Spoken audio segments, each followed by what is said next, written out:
Yo, yo, yo. I think we're live. Let's fucking go, boys. Are we live? Hello? Oh, I know what this is. This is the classic restream bug. Or is it?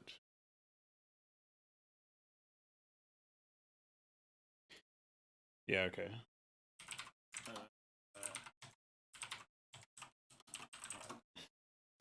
Hold on, boys. We, of course, have to fix this. As it usually goes. Oh my god.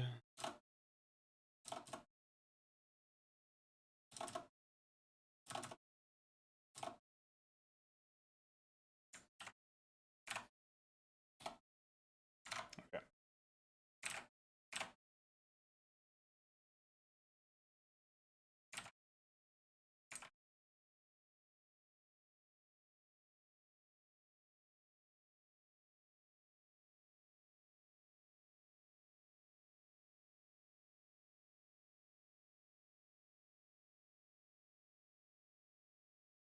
Alright, I think I've fixed it.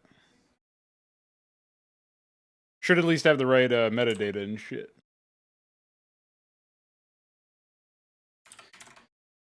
Unfortunately, that restream bug has been happening a little bit more frequently than I would like. But you know how it goes. Can't trust software. I'll just drop a U in the chat to make sure that everything is working correctly. If that U shows up on my end, it does. Okay. We are good to go then. Ladies and gentlemen, let us begin the actual stream. Onitar, the Pretense of War. We're back. We're getting some work done on this. So I haven't done a stream in, I think, a couple of days. But that doesn't mean that there haven't been some strides made. Work has been underwent. We are starting to fill out the item page, so to speak. So let's open up the Obsidian thing.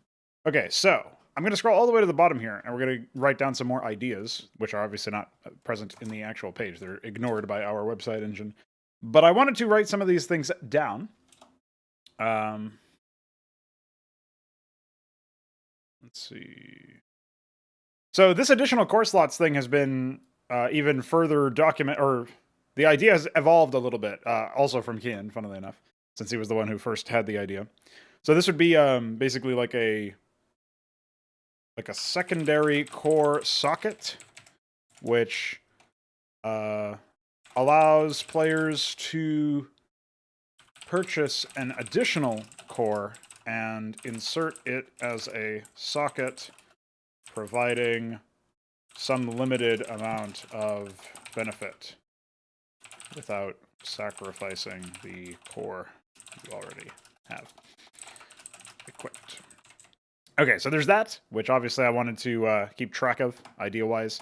Now, the other thing that I thought was somewhat interesting here was, this is my idea, but basically I wanted to like or maybe we might even want to put something else in here. Maybe we can put this in the items section itself as like a sub thing, right? So, right, we have cores here, and then we have like, so I can write like some flavor text here. I would say the primary way for avatars to customize their combat capabilities is through equipping distinct items. Each item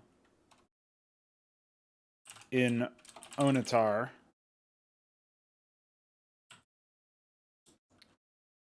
has a corresponding item slot, which can only house a single item at any given time.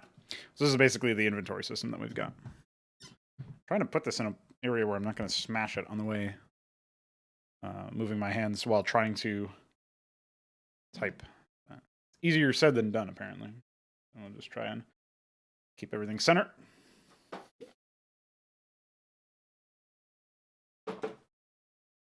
Okay.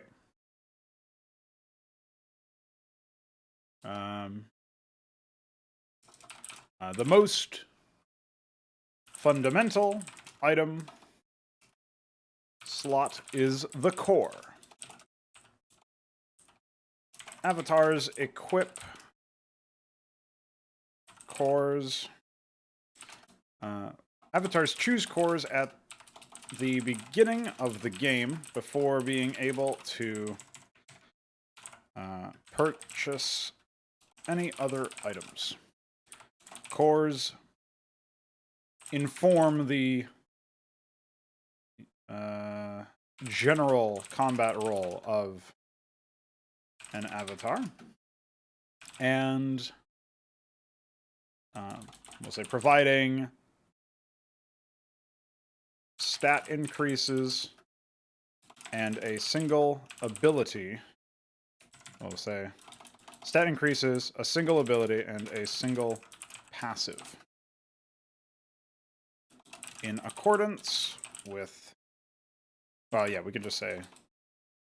We can just leave it there, I think. So this is a kind of an explanation of cores. We'll say... Cores are universally unstable, meaning they disintegrate if unequipped, which adds a cost to changing your core mid-game to the action of an avatar changing their core, and thus their soft roll.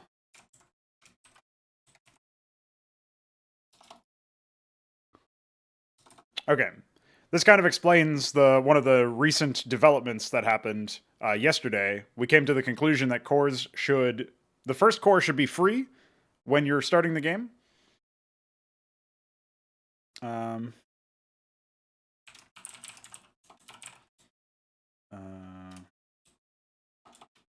Are given, we'll say, a common core of their choice for free at the beginning of the game before being able to purchase additional items. So that kind of clarifies that it's free. And then all cores have the unstable item trait, which is something I added later on down here, where you can see destroyed when unequipped. So you can't sell your core back. You can, however, still swap your core. It's just going to cost you money for purchasing the new core, and you don't get that money back when you unequip your old core, if that makes any sense. So this allows you to still be flexible, but at a cost. So if you do need to change something, it's going to cost you something that's that fundamental to how your role operates, basically. I didn't want to have a situation where players were basically expected to... basically, what I didn't want at any cost was an area where you would have like a situation where I'm playing on Team A, and then I see Team B as a certain set of roles, and I'm like, oh, my role is not going to work out very well, so I will change my core to counter them. And then they see that I changed my core, so they change their cores to counter me. And it just becomes this fucking game of chicken back and forth, where instead of engaging with the core, ironically, game systems, you're just swapping cores for the whole game, right? Yeah, it should be fixed, UED Commander, if you refresh.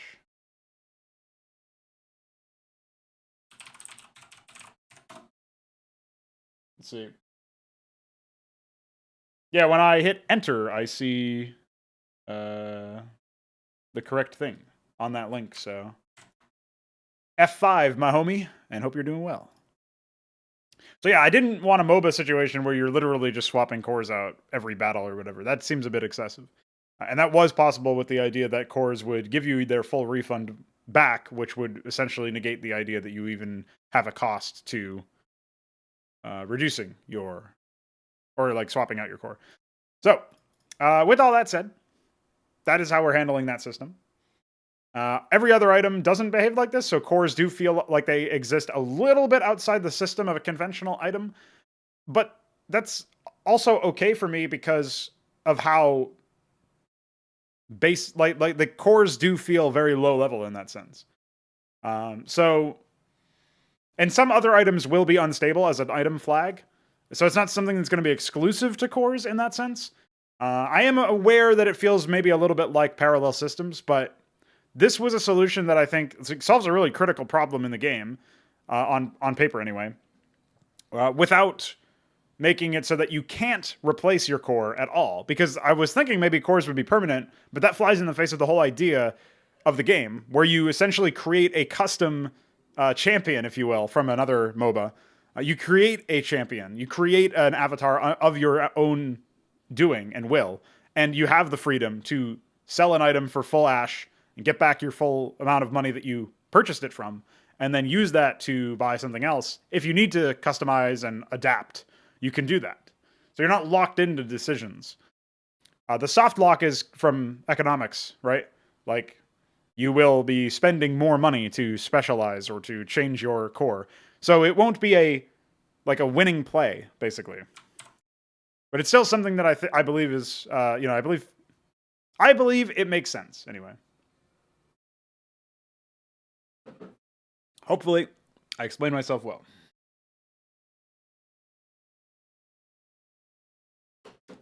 So, I've disabled Flux because I realized it was active even though it's only 4 p.m. That's kind of annoying. I wish I could more heavily customize the schedule to only start kicking in at like 6, but even then that would be a little bit early.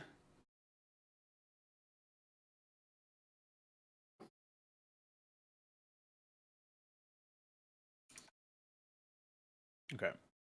I can close that, and I think we're good. So, I'm not going to go over all of the individual things that I've edited as far as the items go. We will be doing some more items, but I did want to document some of the systems that I've done. And then the other thing that I wanted to mention is that currently the estimated number of common cores would be 3 for each category. So you have like Nemesis, Massacre, and so on. But I'm wondering if maybe it would make more sense to have 2 for each category. And if I didn't want to do 2 for each category at the common tier, if that was undesirable, or maybe even if I do go that route, I think it might make sense to maybe consolidate one of the branches into another. The most obvious one for me was fusing Massacre with Firebrand. However, the more I think about that, the more I think having 2 cores per role would resolve the issue. So the issue I'm trying to resolve with either of these decisions, or both if I decided to go with both of them, is that it does feel like you'd get into choice paralysis and also maybe an undesirable amount of information curve, an undesirably difficult information curve, if you had access to what would be 21, or even if I fuse these 2 branches, 18 cores. So somewhere in that range of common cores just to pick from at the beginning of the game. Now you'll have like 30 seconds to make your choice, but for a new player, that's going to be a tall order probably, right? And that'll be a tall order even if it's, 14, and because there's 2 cores per category, like 12 to 14 instead of 18 to 21. It'll still be a tall order, but that's still more manageable. And the longer term problem is if I decide to add say I decide to add another item class, like Veek was suggesting something that messes around with time. You could call that Chronal after the damaged type in Cosmonic Brood War, or something to that effect. If I ever decide to do that as a content update, it would scale pretty poorly if every single one of them had to have 3.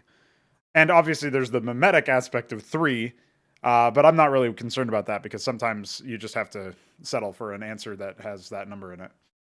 That being said, I think the decision is to take the cores that I have currently. So currently there's only 2 branches that have 3 cores in the first place, and just pick one of them and make it more advanced, Make it a potent core instead of a common core, and make it cost more resources, say 2,000. And then that would be something that you could scale into later on, and then I can augment the stats that are there and make it so that could be like a powerful mid-game upgrade over one of your existing cores. And so basically, I think the way it would work is that each branch would have 2 common cores, 1 potent core, and then maybe 1 ascendant core, or maybe there would only be potent cores. Maybe that would be the extent of it. Because when you purchase a core, you're not getting, you are spending money for a replacement, for an item that's not going to give you any yield. You know what I mean? You can't sell the You can't sell the cores for anything because they get destroyed when you break them, right? So, or when you unequip them. So I think that's a component where it's like, not sure how I feel about that. But I do think that, you could take these cores and either retool them to be another branches or make them an upgraded version of the cores. And that would make sense. So I think we'll just go back to having 2 cores per branch instead of having 3. And that will resolve the problems. Well, it will attenuate the problems of information curves and of choice paralysis.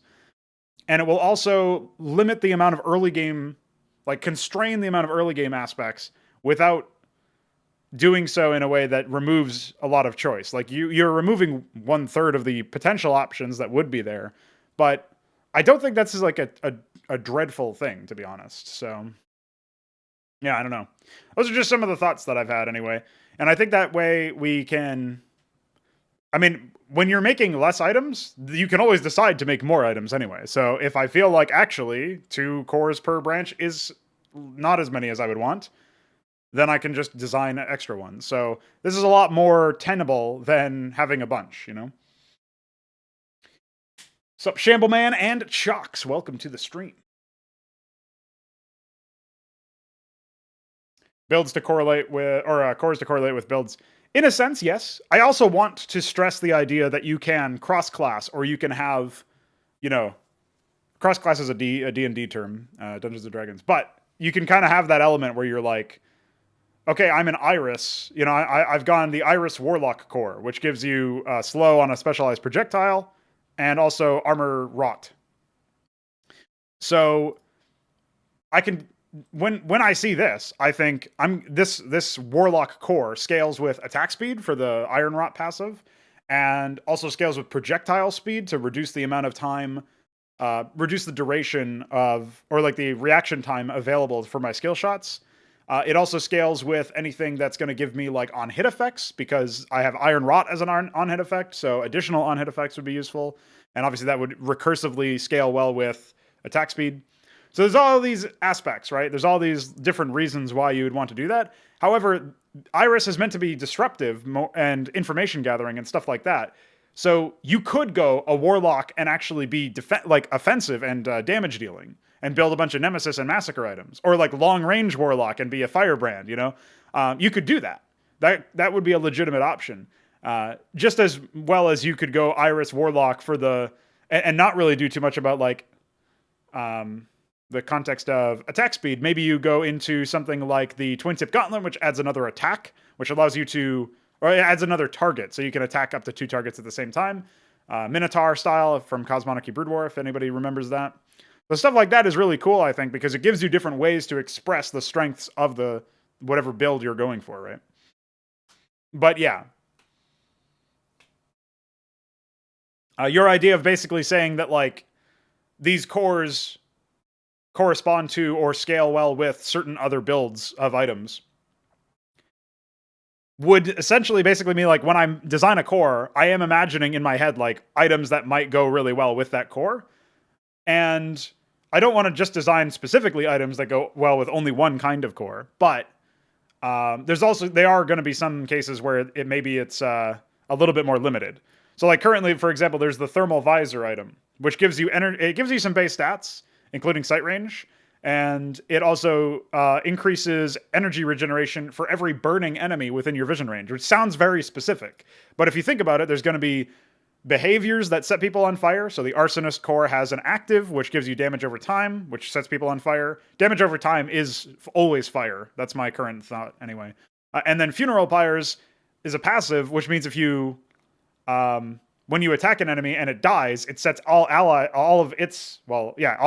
enemies in that corpse's range get set on fire. So this is an area where you're spreading a lot of fire, right? And then there's the Omen core, which has a passive that causes you to burst into flames and set everybody nearby on fire when you activate an ability. You don't personally take damage, but all enemies within a short range of you are set alight, set ablaze. So those are 2 cores that would benefit from this Thermal Visor. And then you could imagine any sort of energy like user, like a heavy energy user ability, like a mage or something, that has a fire weapon or some other fire ability and it would also benefit from the thermal visor because of the energy regen. So even though that seems very niche on its face, you can imagine that there's going to be a flamethrower weapon, or there's going to be like items that give you damage over time, which according to the way that we work, like that necessitates fire for now. I don't think I'll have other versions of damage over time. You could add like poison and stuff, but I feel like that's too, like, it's basically having too many of the things that do the same thing, unless poison did something else in addition to it, right? You might as well just keep everything the same, and then you can thematically make it always be fire. So that's the current idea anyway. I see Vic is enjoying himself a French cuisine, a pastry, so I hope he's doing well. Homie. He was helping me out with some website stuff earlier. Classic web dev insanity. By the way, Vic, there's still some insanity going on in that area, just so you know. The folder is creating 2 folders for the same thing, but not actually updating the index. I don't know why. So, good luck figuring that one out. All right, so because cores are now fragile, unstable, which means that they are destroyed when you unequip them, you're not going to get... you have to pay to further specialize your core. I want to normalize that behavior, though. Insofar as I want to have higher tier cores later on in the game anyway, right? So that's where I was thinking you'll have 2 basic cores, 2 common cores rather, and 1 potent core, and maybe a masterwork core as well. And so you could decide, like, do I want to invest in an immediate core upgrade at tier 2, or save my money and invest into a tier 3 core? You know what I mean?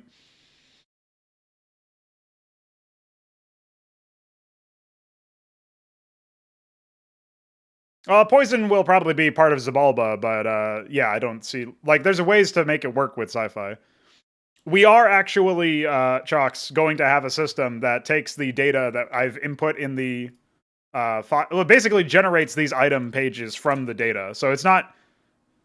All of the work I'm doing here will eventually be replaced by the, like, website fetching and automatically doing it. That way we don't have to basically...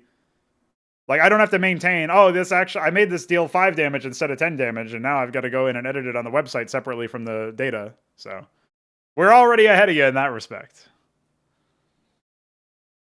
Yeah, you can't have multiple cores equipped. You can't really upgrade your core, though. Like, what I meant by that was you're going for an item upgrade. It's like getting a new weapon, or like a higher tier weapon, instead of the weapon you currently have, and selling your old weapon. The difference is you can't sell cores, because when you unequip them, they are destroyed. Maybe they'll be destroyed and only give you half of the ash or something, but I don't even think I'll do that. I think it's just a straight up, like, if you're going to replace a core, it's going to be a replacement with, like, you're paying for, as if you didn't already have an item in that slot. So, like, you don't start out with boots, right? So when you pay for boots, you're not selling no boots because you didn't have any. That would be like an example. And yes, that website solution is something I'm very much looking forward to, just because it'll cut the data entry in half, and also, well, it's even more than that, because the data entry I do in the website and the data entry I currently do in, like, what will be items.def, the definition files, is really different, right? So, like, this shit is in YML, and like, the stuff in the definitions files is our own shit that we've defined. So, like, I have to work in 2 separate headspaces when doing items def and the Visual Studio Code shit, right? So, yes, it's supposed to be possible but expensive to switch cores. So if you have gotten ahead, but you don't think you can maintain that, that would be something that you would do. You would like, oh, they actually have countered my composition in a soft way, because we don't want to make it impossible to specialize afterwards. But, like, one way you could change and level the scales is changing your core. It's just going to cost you resources. So yeah. That's why I was writing in here. So the primary way for avatars to customize their combat capabilities is through equipping distinct items. Each item in Onitar has a corresponding item slot, which can only house a single item at any given time. And that's basically the explanation for inventory slots here. So I guess we should say inventory slot, actually. So the most fundamental inventory slot is the core. Avatars are given a common core of their choice for free at the beginning of the game, before being able to purchase additional items. Cores inform the general combat role of an avatar, providing stat increases, a single ability, and a single passive. Cores are universally unstable, meaning they disintegrate if unequipped, which adds a cost to the action of an avatar changing their core, and thus their role mid-game. So I don't know that this is telling the whole story, because it might imply that cores are even more important than they actually are. They are quite important, but as I was saying earlier, like if I'm going Iris Warlock, that doesn't mean that I have to be supportive or chaos creating in my and disruptive and stuff. It just means that I have a certain set of base capabilities and expectations, and I can then customize those down any other role that I see fit. Some things are not going to be advisable. Like if I go Iris and then I start building a bunch of like support stuff, if I go Iris Warlock, which is like an offensive and disruptive class, and I then build a bunch of Shepherd support shit or like tank items and stuff, that might not be the most use or bang for my buck, most synergistic combination. But that doesn't mean that there's only one good synergistic combination. If I play my cards right, if I'm doing my job well as a designer, there will be like 3 or 4 different kinds, right? So you do feel like cores make preset archetypes preferred over mixing up your own thing. I do understand they are needed for information curve to be low. I guess other option would be to remove 100% cell. Probably not worth doing since you already planned the cores. Well, I don't think that it makes preset archetypes preferred over mixing up your own thing. That's just what I was saying, is that if you assume cores are super monumentally impactful and to the point where they like are so incredibly important in the way that they define your role, then yes, that would make sense, Veek, but it doesn't, because that's not really the case. Because as I was just saying, you can be an Iris Warlock that goes super heavy into combat disruption, or you can go into super heavy on-hit effects and multi-targets, or you can just do straight-up attack speed and damage and armor pen and stuff, and try to be your own offensive maker, and like you're using the Iron Rot passive for yourself more than your allies. You can kind of see where I'm going with this, where there's like a bunch of different things you can do, and you're just giving yourself a base set of behaviors and abilities and roles, and building off of that based on what your team might need and what you feel is the most impactful thing. So we still have a ton of abilities to customize your experience. You are constraining some of your available options, right? But that's not related to the core directly. That's just because some items aren't going to synergize well with other items. We can't possibly make it so that every item synergizes well with every other item, so you can have any combination of items you want and still be viable. And that's not something that should even be desirable anyway, because even if you did do that, then basically it wouldn't really matter as much what items you made and what tactical decisions you made by way of like acquiring those items. Yes, Iris Warlock does sound pretty metal. Iron Rot is probably something you will use for damage dealers. Yeah, I mean, I would want to do, like, I could see a world where I'm Iris Warlock. I've gone for that, for the Iron Rot passive. I build a bunch of attack speed, but I have a fast attacking weapon, and I didn't bother itemizing for armor pen. And then I go for, like, multi-target. Like, that might be a build where you're sort of counting on your allies to do the damage for you. You're just trying to debuff as many targets as possible. And that would totally work. Because again, it's like reducing 1 armor for every hit is massive, right? It's 1 per stack. And it expires after 2 seconds of not being refreshed, which puts a soft cap on, like, you have to have attack speed below 2 seconds to really make it impactful. But this is an immensely powerful ability if you can make it work.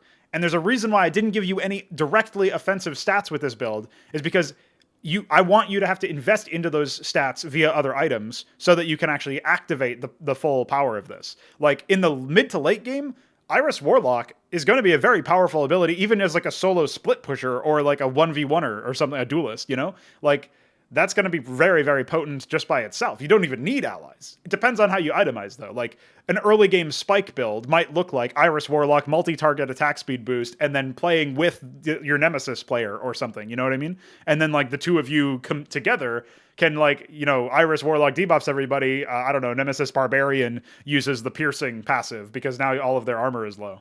Shit like that, you know? So, you can imagine different combinations, is what I'm getting at. But that doesn't mean that you're railroaded into only one kind of role or only one kind of item build path or something, you know?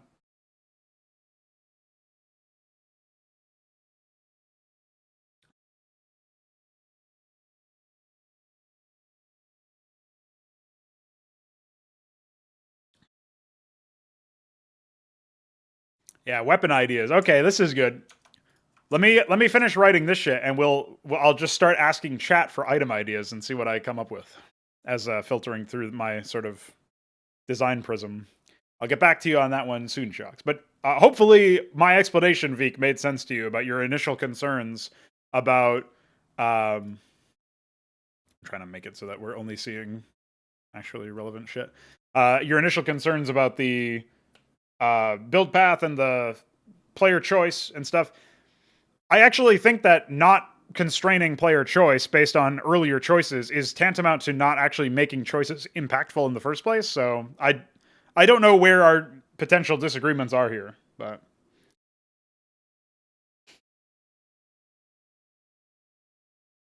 is this still sci-fi? Yes, it'll be kind of like more towards science fantasy where like everything kind of goes. But that doesn't mean I'll just have like medieval elves and shit in the middle of it or something crazy. Uh, it'll be grounded in the sense that everything feels like it belongs. It's just that there's some really wacky shit that belongs here. So in that way, it's kind of not that different than Zabalba. It's just not in Zabalba because I don't want to have to like have the sort of, you could say, pressure or standards applied to the setting design for this. Until I don't want to have to basically go through the process of developing art and all of that shit to represent Zabalba, the game world, until we have the resources to do it properly, basically. So Onitar is going to be its own thing, setting-wise, but it's for the reason of, I want to do a good job with Zabalba, so this will be like a trial run for a lot of things. In some ways, it'll be a trial run for the art style. It'll be a trial run for the direction overall and how things are presented. And I'll probably go wackier with this, then maybe I'll reel it back in, so to speak, for Zabalba, but it'll be kind of an experiment that benefits that from a setting and world building and execution standpoint, while also being like on a technical level, we'll be deploying networking for the first time. We'll be deploying, complex pathfinding and RTS style AI and mechanics and all of these other things that are going to be really important in all of our future titles, but won't be like, we're not doing it in the more high pressure, like standards really matter, don't accept anything other than absolute best you can do environment for Zabalba. Like, I still plan on making Onitar a great game, but the idea is that this is in many ways a test run for a lot of different things that we're going to be doing as a development firm, if you will. I did see that. That feels like a League item that's already in, or an item that was at one point in League, but I can't remember. Maybe I'm thinking of a Dota item. I didn't comment on it because you messaged me during a time where we were in the middle of talking about some other shit, I think. I can't remember. Maybe that was when I was AFK, though. Yes, getting your boots on the ground. Knight of the Realm was in the chat in the second stream, and he greeted me with Onitar, the pretense of funding, or something like that, which is pretty funny because obviously the subtitle of the game is Pretense of War, but that's true, though, like, in many respects. It also is like a smaller scale game in terms of the art component. You'll probably have like 15 units per faction or something in the RTS sense, and then maybe like 10 or less units per miscreant band, like unique set of miscreants. So like the overall unit count is probably going to be below 100 in terms of unique units. And then there's like the avatars that kind of exist as their own thing, but that's where the items come in. So we have like much lower complexity than the other games and much lower like demand on art and other things. So I think that's pretty good. I think we'll just actually leave this here for now because I don't know what else I need to potentially document. So here's the updated text about items and my discussion on the core. And that basically talks about that. For those who missed it, I did cover some stuff related to combat. I have a section on death and revives. This is obviously going to be expanded later, the combat section overall. So this is our new system for death and revives. Upon taking fatal damage, avatars begin respawning in a process that takes 15 seconds. During this time, enemy avatars may steal the backpack of the fallen by channeling on their corpse for 5 seconds. The respawning process is instantly finished if an allied avatar channels on the corpse for 5 seconds. If their backpack has not been stolen, they will respawn with its contents. So basically what this means is when you kill an enemy avatar, you have 10 seconds to steal their thing before the channeling would take too long and the respawning process would finish beforehand. So you have a 10-second period of time, not unlike CSGO bomb defusal, if you can imagine that situation, where you've killed an enemy, now you need to clear the whole area out and take possession of the general region, or cover your ally while he's stealing the backpack or something like that. If people aren't aware of why this is important, when you die, all of your unspent ash that you've got over time is going to be dropped. So that would be like losing the gold that you have in your backpack in League of Legends when you die. Potentially losing it, I should say. So all of the ash will be in the backpack. Any trophies you've collected, which you sell for ash, and that's your main way of making ash, those are also going to be in the backpack. And then your own personal trophy will drop separately, but more on that in a second. And then if you have bounties or unequipped items, those are also in the backpack. So you could imagine you've just gone to the middle of the map and you've killed an enemy, a miscreant, a neutral thing, or done something else to fulfill a bounty. And the bounty calls for a specific item or item combination in order to turn it in. And so you have the bounty and the item in your backpack. You die, your shit gets stolen, they turn in the bounty instead of you and get the reward. That can happen. So that is a thing that will happen, I'm sure, in some situations. And that's why it's going to be important to maintain like vision control over the neutral objectives and stuff, because they might end up being bountied in that sense. The search for more funding. There it is. So that's an example of where you can sort of like deny turning in a bounty or something to that effect. So this system is really clean, in my opinion, compared to what we were talking about before. Because initially we were like, well, we want your allies to be able to secure your backpack for you, but and then like, what if it opens up like an inventory system and you've got to like, sort of like Diablo 2, you open up a chest and then like you've got your inventory and the chest's inventory on your screen and you can't see anything and you better not be in combat during this time because you'll just fucking die. And it's such a mess. And like, there's like a take all button or something, but you can never remember it in the time and then you just get owned. Like that shit. We don't want any of that stuff. So instead, your inventory will receive the backpack as an item, which you can then unpack into separate items, or maybe it'll automatically unpack and the contents will just be given to you if you steal their backpack. And then also there will be like item ownership. So you'll see like this item was originally owned by Veek7 if you kill Veek and take his shit. Stuff like that. But we didn't want allies to be able to take your backpack because then they could grief you and just never give you back your shit and then turn it in themselves or whatever. So I didn't want to open the door on that one. So instead, the only person who can access your backpack is an enemy if they channel. And if they do channel, they just get it in their inventory without opening up any other UI. And if they want to access those things, they have to go and open their UI, which means they probably want to be in some safe area. So that way we don't fuck the player by like opening up some shit. However, if you protect your ally's corpse for that time, like at least 10 seconds, then they can't steal it. If you can revive them faster than that, then you revive them faster than the respawn time, which is a net benefit for your team, because then they can teleport back to the front line somewhere. And stuff like that. So that's sort of like the way things are. And I think it's a nice balance because if your backpack wasn't stolen, you just get your shit back. You revive with your backpack, basically. Let me find the resources section. I think I scrolled past it. Here we go. So the other thing that I settled on, I was talking with Balefall about this pretty late into the night yesterday.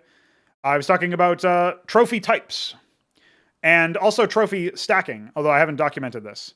So you can imagine a situation where you are dealing with, like, say, like 6 supplicants in a group fight another group of 10 supplicants, and they basically, like, most of them die. Maybe there's like 1 left on the other team. And that means that there are, for you, like you don't get to collect trophies of your allies, your allied supplicants. So you only collect enemy supplicant trophies and miscreant trophies and enemy avatar trophies and enemy structure trophies. So hopefully that makes sense. Everybody's with us so far.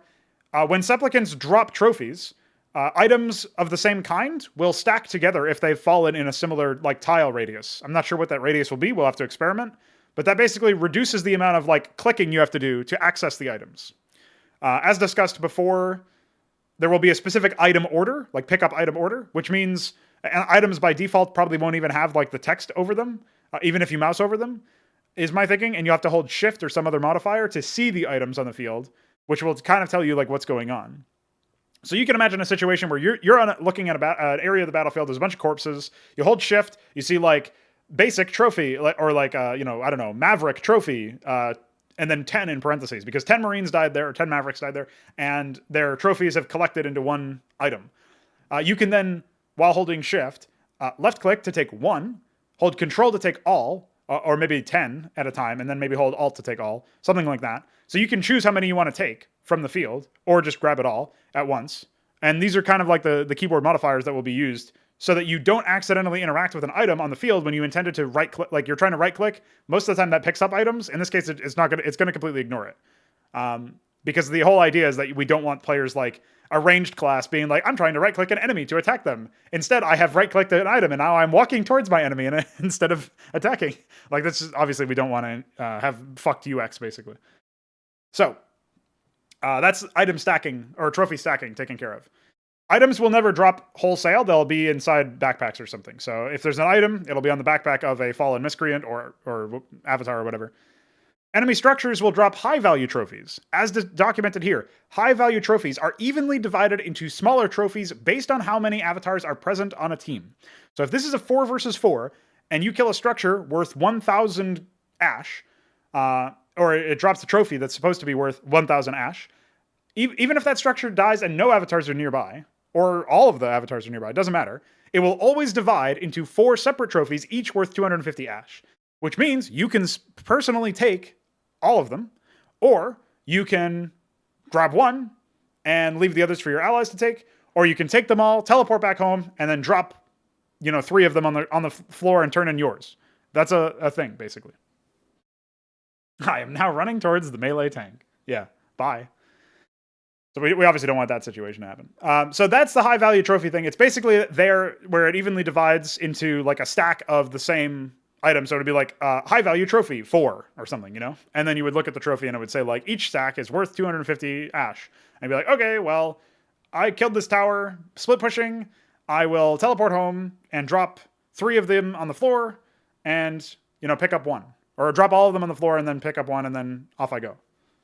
So we'll have like that basically would be like what I would do. The example I gave Balathal is if it was a 2 versus 2 map or something, and I destroyed a tower and picked up a high-value trophy, I would teleport home at some point, and I would drop 1 trophy stack on the floor and turn in the other one, and when he teleports back to base, he can also pick that up and then turn it in himself. So basically, I'm like leaving him his share, if you will.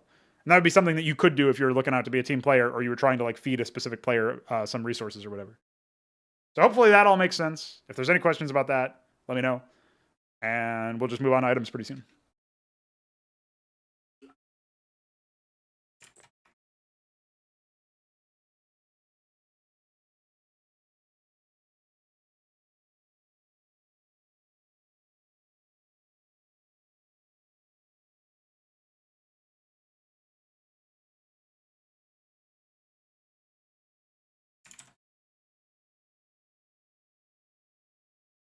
So we had 2 item concepts that I had to write down, which is, where is it?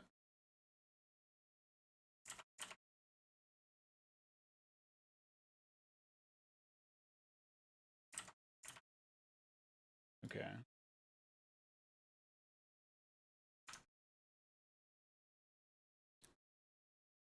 Oops. We will be doing a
I like it being a sword because you have to be in melee range to even proc the speed boosting, so it helps you stick if you've been able to close the gap.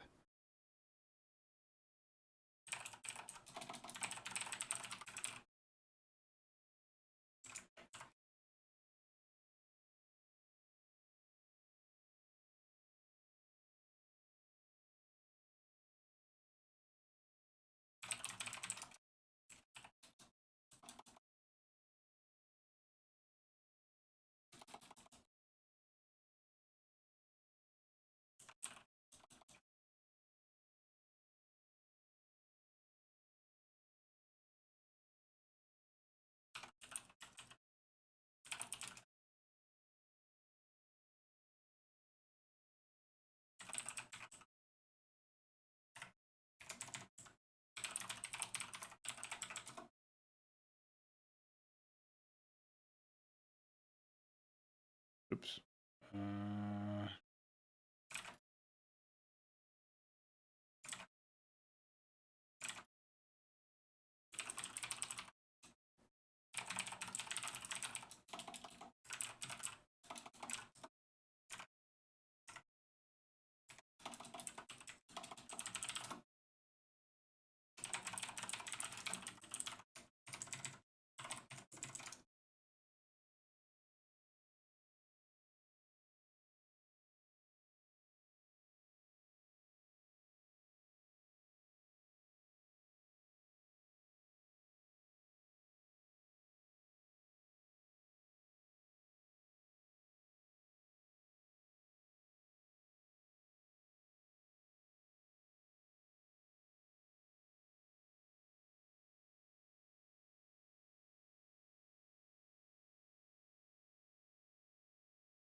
So I guess the reason why we would specify direct damage for this item would be that it splinters. It categorizes that differently than damage over time. So that would probably be how I would have it. So damage over time would ignore this passive, basically.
Oh, classic.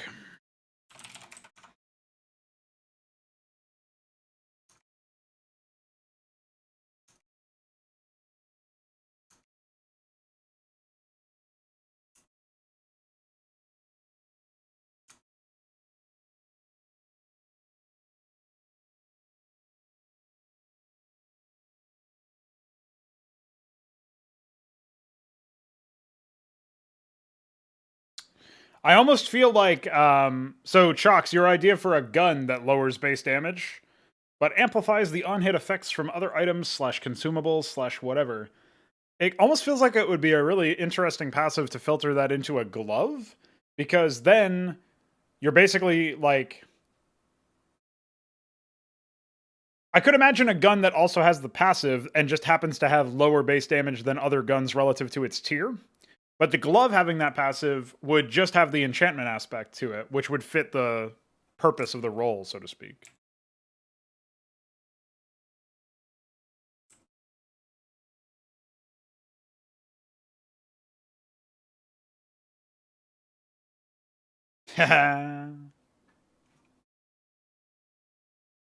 Who'd have guessed?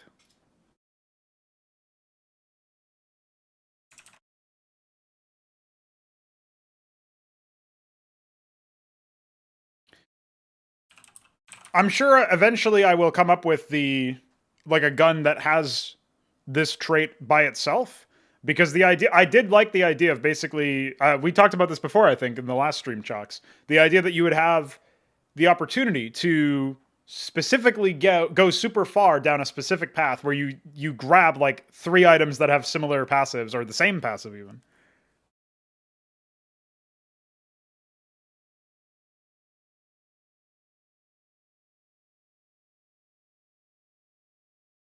Yeah, in that case, I suppose what would happen is that it would be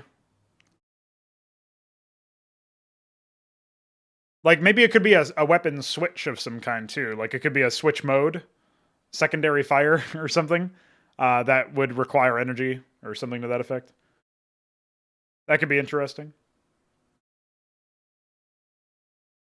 I'll think about it as far as like a rifle goes. But it did give me the idea of like taking the enchantment aspect and making it like a high tier glove, since that would do the same thing. And with gloves specifically, you can buy, like, you buy them individually, but you could buy 2 of them theoretically. So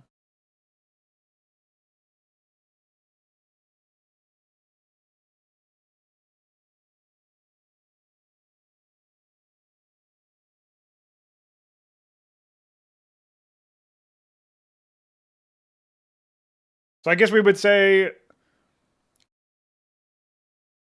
on hit effects gain a 2x, an additional.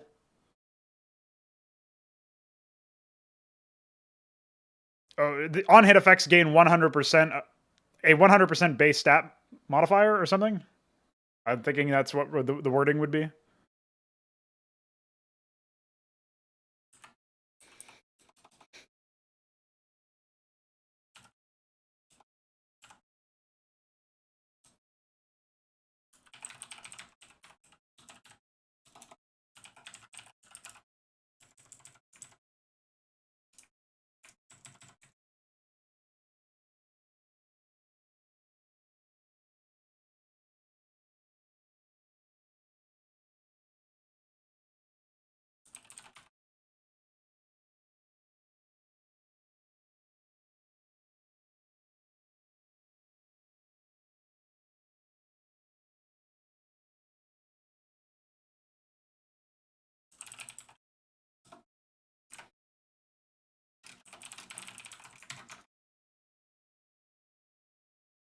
I don't know if I have any good hand icons. I guess I could do that. Fucking StarCraft 2 icons.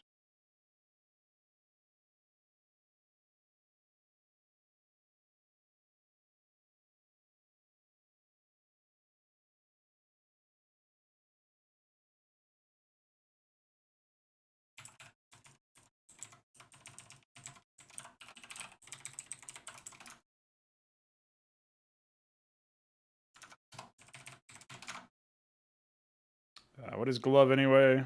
0, 1, 2, 3, 4.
So we'll say on-hit effects from the enchanted item.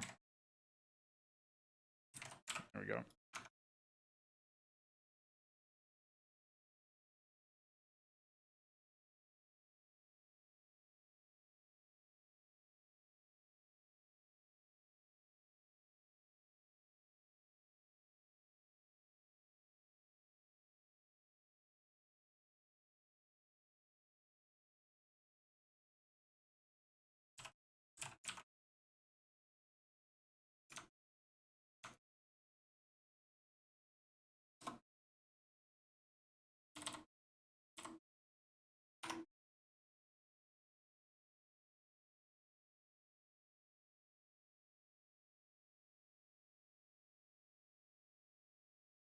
All right. That might need to be worded differently so that it looks a little bit more like powerful. But I think if you understand the systems, you understand why it's potent. So see how that works. All right. So Shambler had a sword that gives a slight speed boost and gives the wielder energy steal based on off of a percentage of damage dealt. I think energy steal as a passive could even be like one of those recurring passives that a lot of items have. I talked about those a few times. So that would be an Iris passive for sure.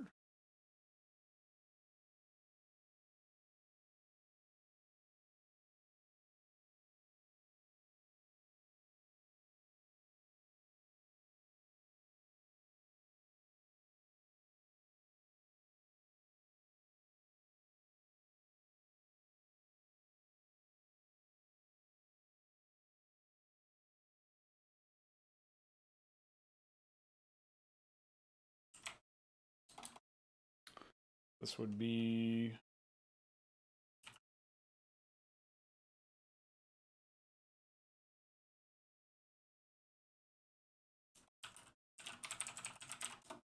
I think sieve is the right word here.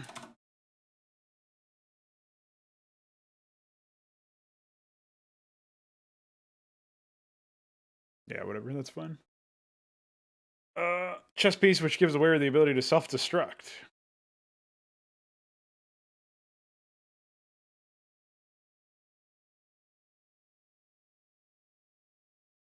I'm not sure about the idea of unspent ash, but because I see where you're going with it. But I don't know if it would ever be worth it. It's really funny you talked about self-destruction on a player choice though, because we did have like a meme discussion about having a player like basically having like a thing where if you had enough armor and health, you could survive a self-destruction ability. So I probably will throw something in there. I'm not sure what it'll be attached to. I guess it makes sense to be attached to armor. So yeah, it's possible.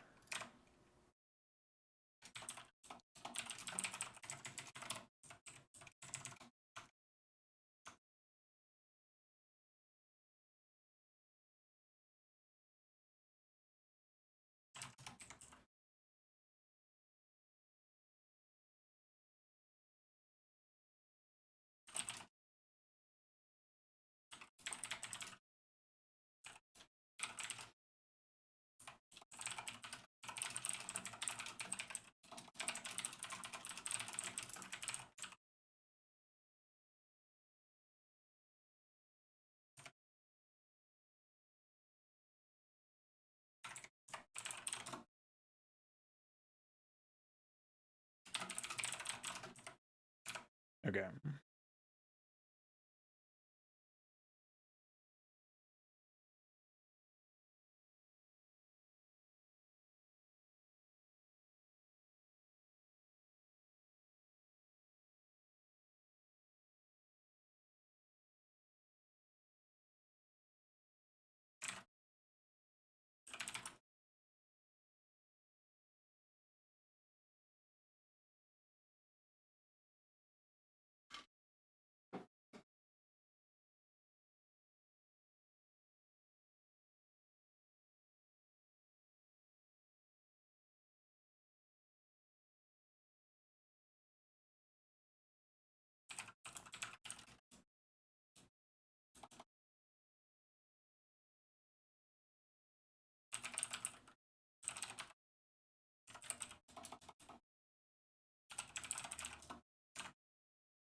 Do I have any good blade icons? Probably not, huh?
Yeah.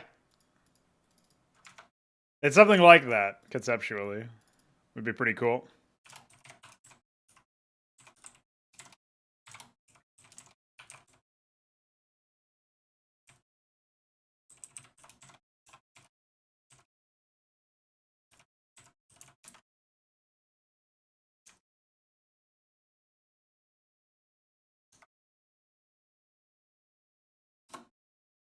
See what this looks like.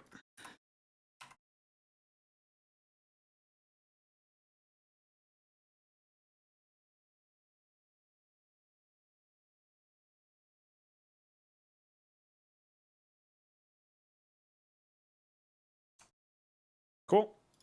I might need to add a little bit more to its stats or something, but I think that's fine.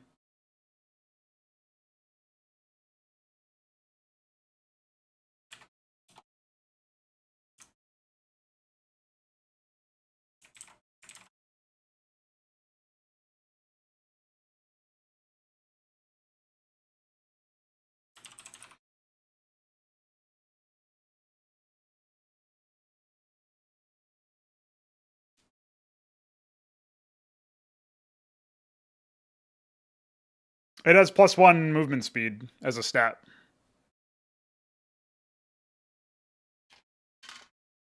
I think you were were you trying to say that when you oh yeah, I think your idea was that it gives you movement speed when you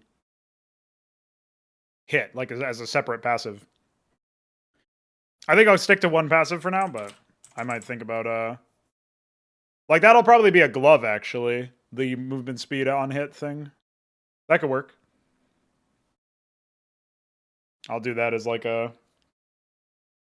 probably a common glove even because it'll be so core to like bruisers and other melee oriented or short range attackers like sticking to targets.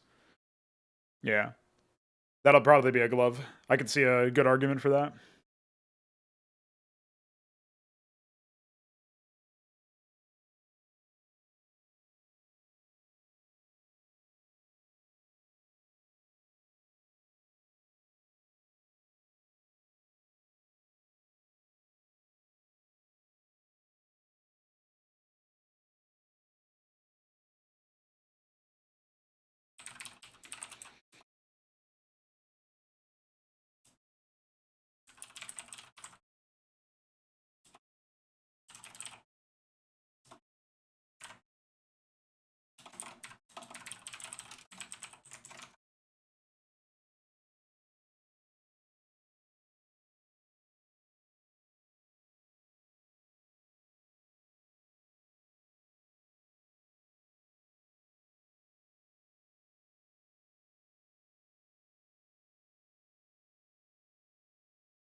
The damage over time rules work a little bit differently than what you might expect. Basically, there's two stats, damage over time and damage over time duration. And that duration is how many... It's a measurement in seconds of how many ticks the damage over time actually happens. And damage over time is the amount of damage dealt per tick. It's a little bit even more complicated than that, though, because basically you take the damage over time and multiply it against damage over time period, or duration, to get the total damage over time. And then that is the number that is reduced by armor for armor calculations. So, for example, you could have damage over... you would have a DOT stat and a DOT duration stat. And so DOT would be like 2, and DOT duration is 5, which would give you 10 damage over time. And then that 10 is what is factored against armor. So if you're doing that to a unit with 2 armor, then you would be doing 8 damage over time. You'd be doing 8 damage over 5 seconds. That would basically be what it is.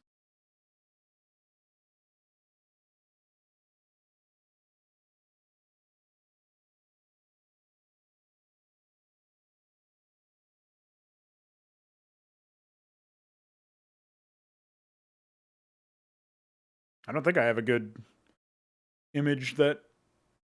I'll do that, I guess.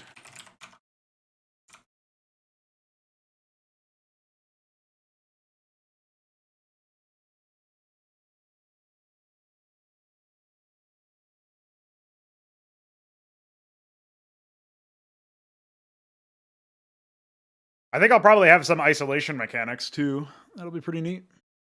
Let me see what this item looks like.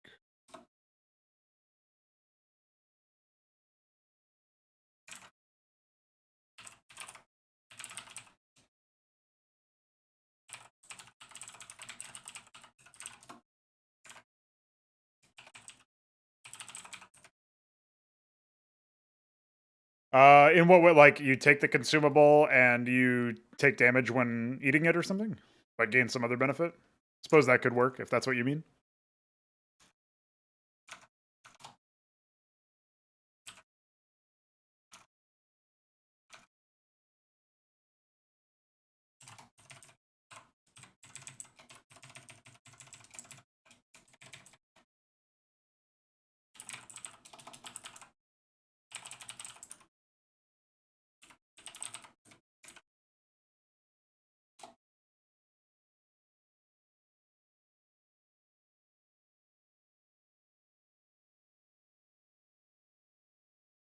Oh, I see what you mean. I don't think there will be a consumable slot, but basically there are items that have charges, and those charges are refilled when you return home. So we could have a grenade launcher, like an item, like a weapon that has a charged grenade launcher active ability or something. That could totally happen. Like there's like a grenade launcher mounted on the bottom of it or something. So yeah, that could be the case. And you'd probably see like the enemy health bar would have like any consumables that they have would be like registered as ammo dots or something. So if they like say you only have 4 grenades, you would see like 4 icons beneath the health bar or something like that. That way you could read like what their combat capabilities are.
+1 doesn't sound like a lot, but trust me, it is.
Oh, I guess Mountain Blade.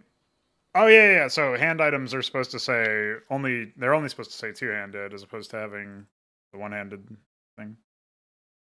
Which just means I have to go to. I think Herbal Tooth had it, and Inquisition Blade had it. Okay.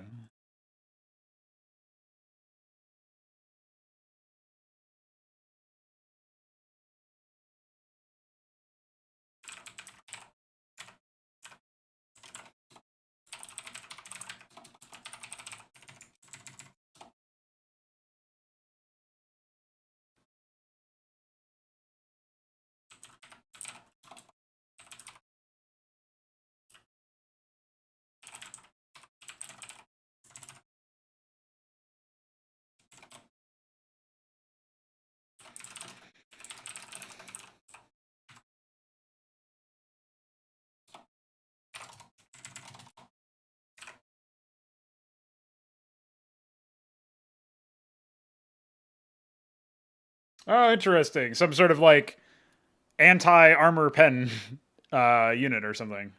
Like I'm not sure how useful that would actually be in most cases, especially against supplicants.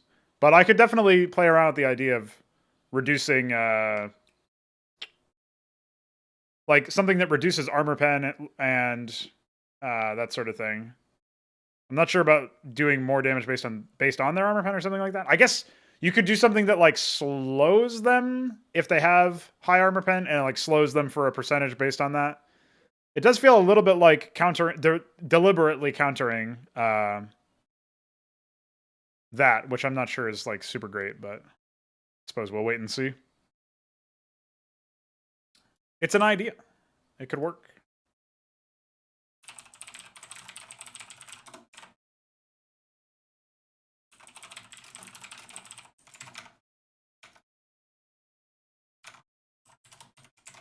I forget what I decided for the firearm. There we go.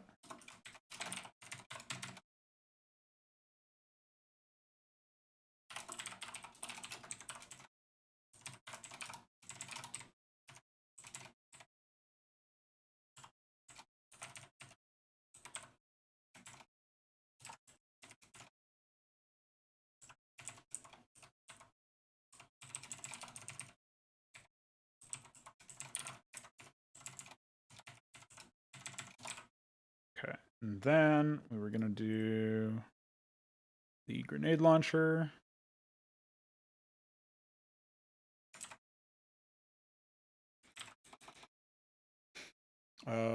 Sky Strike grenade launcher.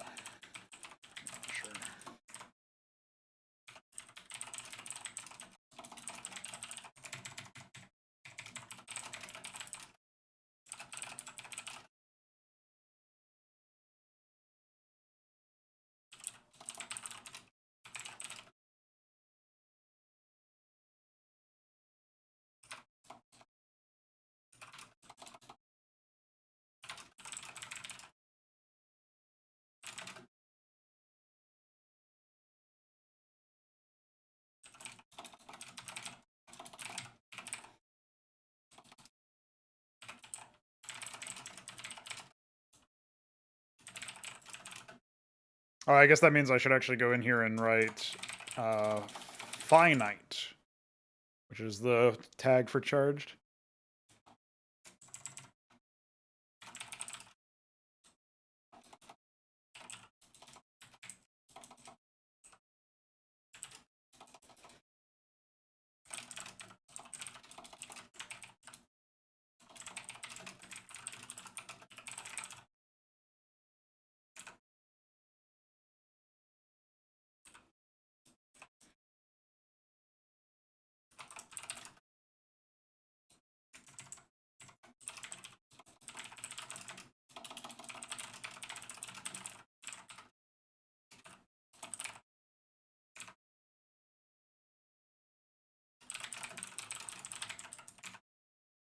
Okay.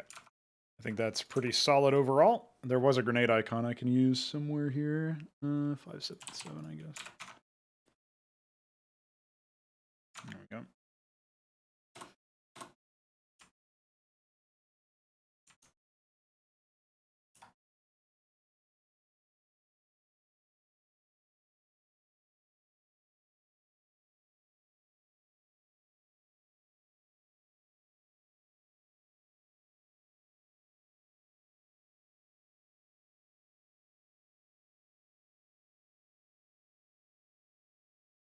Seems to be fine.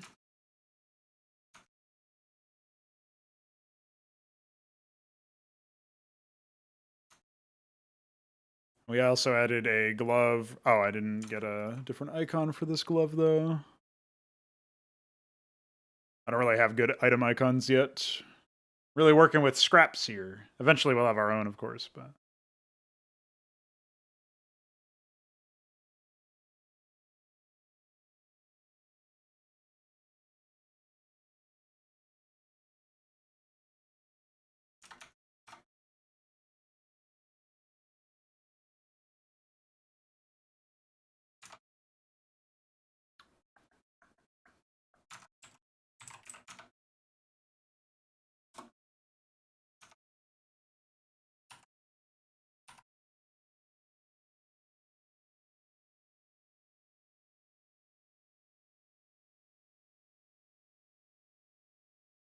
I do kind of like that it would be offhand because it would be you'd sort of be limited to like a sword or something or some other one-handed weapon.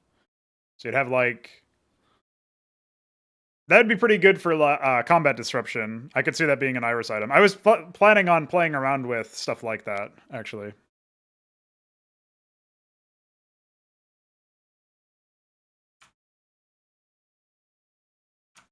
Like utility items like almost wands or something like that, you could imagine. Some sort of device. I guess if I were to make it limited by charges, I would want it to be a common item because obviously you can only do so many of things with that.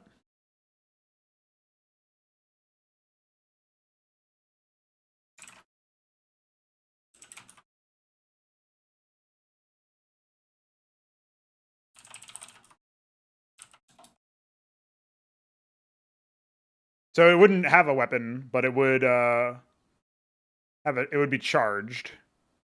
And I guess it would probably give you some base stats or something, so that even when it's not doesn't have any more ammo, it would still be useful or still providing a benefit.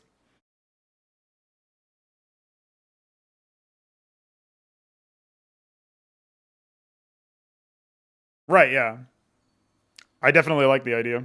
It'd probably require like a half-second or 1-second channel, um, just so that if you're using it on an enemy avatar, it wouldn't be completely without some sort of start. You know, you'd have to. I think a 1-second channel is probably fair, just because you could be doing this to another player. So.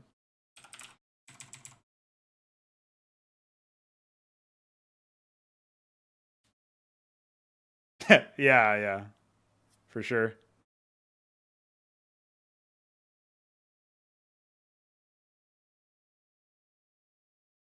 I guess if it's a skill shot, it also would be fine, even if it didn't have a channel. So.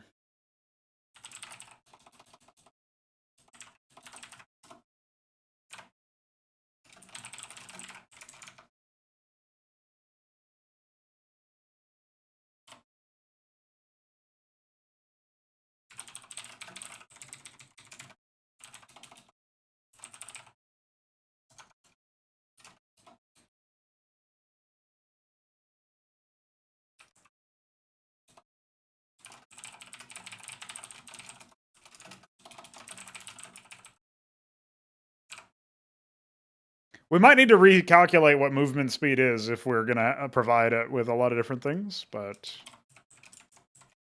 that's not that big of a deal here. I just won't have it, but...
I forget how I just fucking wrote this. I guess I can open up the...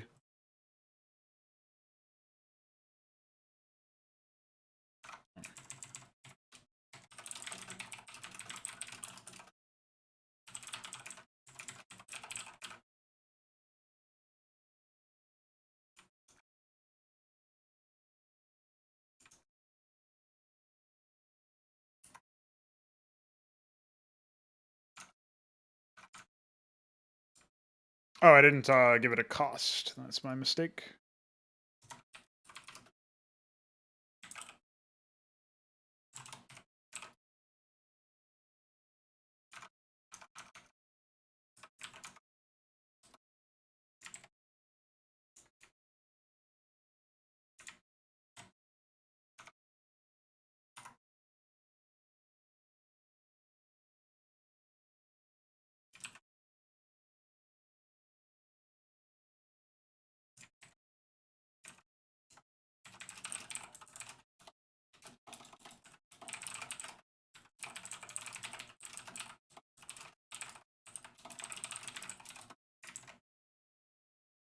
I suppose I didn't show this off yet, but this is the first God-touched item that we have, which is part of a set, basically. Not all Ascendant items will be part of a set. At least, I don't think so. Maybe that's not true. In which case, the God-touched flag is obviously tautologous, but for now, this is basically how it works. We do have a system where if I added another set to the Nightfall, or another item to the Nightfall set, we would have it show up over here, so you could see it. But as you can see here, if you basically sets work like if you have 2 items of the same set, you get the set bonus, which means you don't need to like get only those items to do it, but you will get an added bonus if you double up, more or less.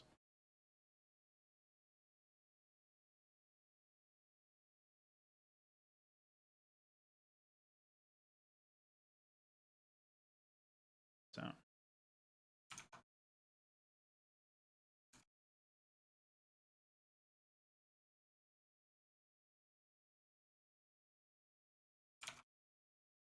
Which does remind me that I should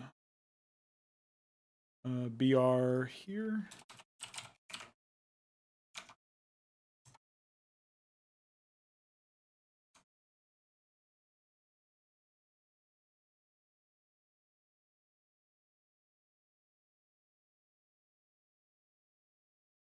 Well, we've definitely added a few items. My next move, I'm going to use the bathroom real quick, but my next move after that will be to take the Warden core and one of these Nemesis cores, augment them, and put them down to Potent, so that we are back to 2. And I suppose I'll probably stick around after that to try and flesh out the remaining 3 cores that we would need, Massacre, Firebrand, Shepherd, and then maybe I'll work on some more potent cores after that if I have time, or some other items in general. Until I return. BRB.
Yo.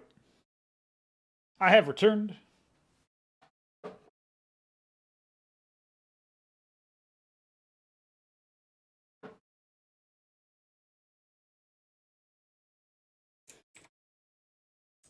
Okay. All right, so the easiest one for me to immediately move down to Potent is the Warden, because it was something I was finding difficult to balance in the first place. So let's open up Core Warden, and we'll set its tier to 2. It will still be the Architect. And I think that's basically all we need to do, to be honest. But we can make it so that it's 100 HP, and yeah, 5 armor is probably fine. Set it to 2k Ash. And I think that's all we need to do. The tougher decision is going to be between the 3 Nemesis cores, which one should be higher up. So for me, Marksman actually seems like the most obvious one in terms of it being very powerful. I'm not sure. I guess Barbarian core is still useful. However, I also really like the idea of Marksman being able to be something that you pick from the very beginning. And so I think Rival will be the one that we end up moving up to the Potent tier. So that's what I'm going to do now. It's kind of a tough cut for me, because I did like all 3 of those options being present at the beginning.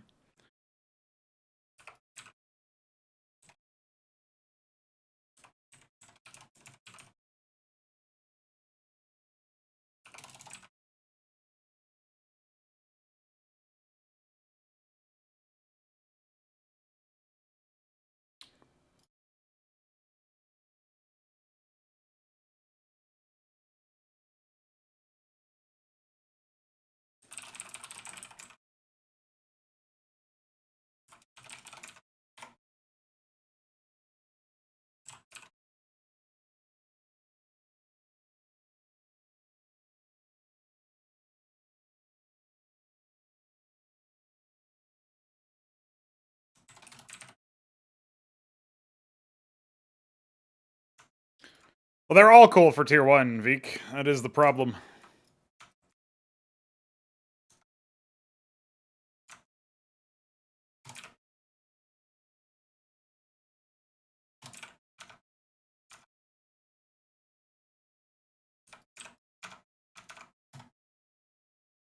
So this is where we're going to be at now.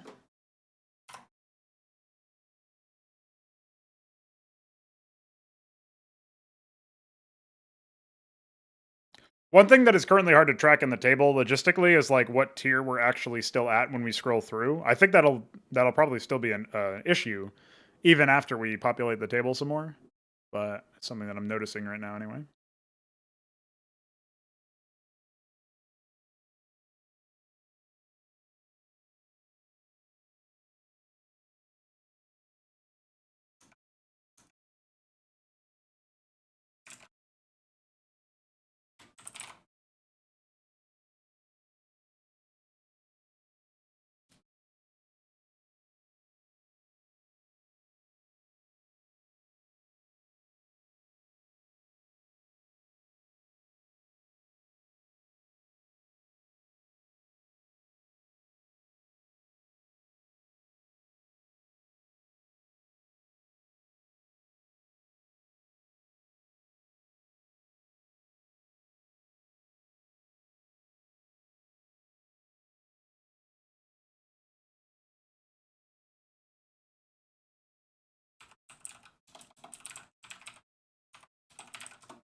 The tier 2 cores do cost 2,000.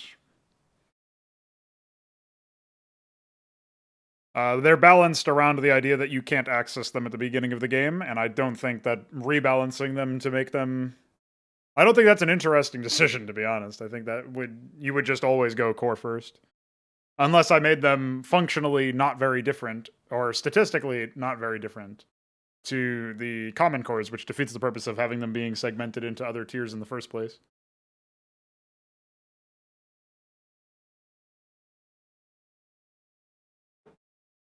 I could see reducing the common cores to 1,000 and the potent cores to 1,500, so that the cost of changing your core is a little bit less, maybe prohibitive for the idea, but I don't like the idea.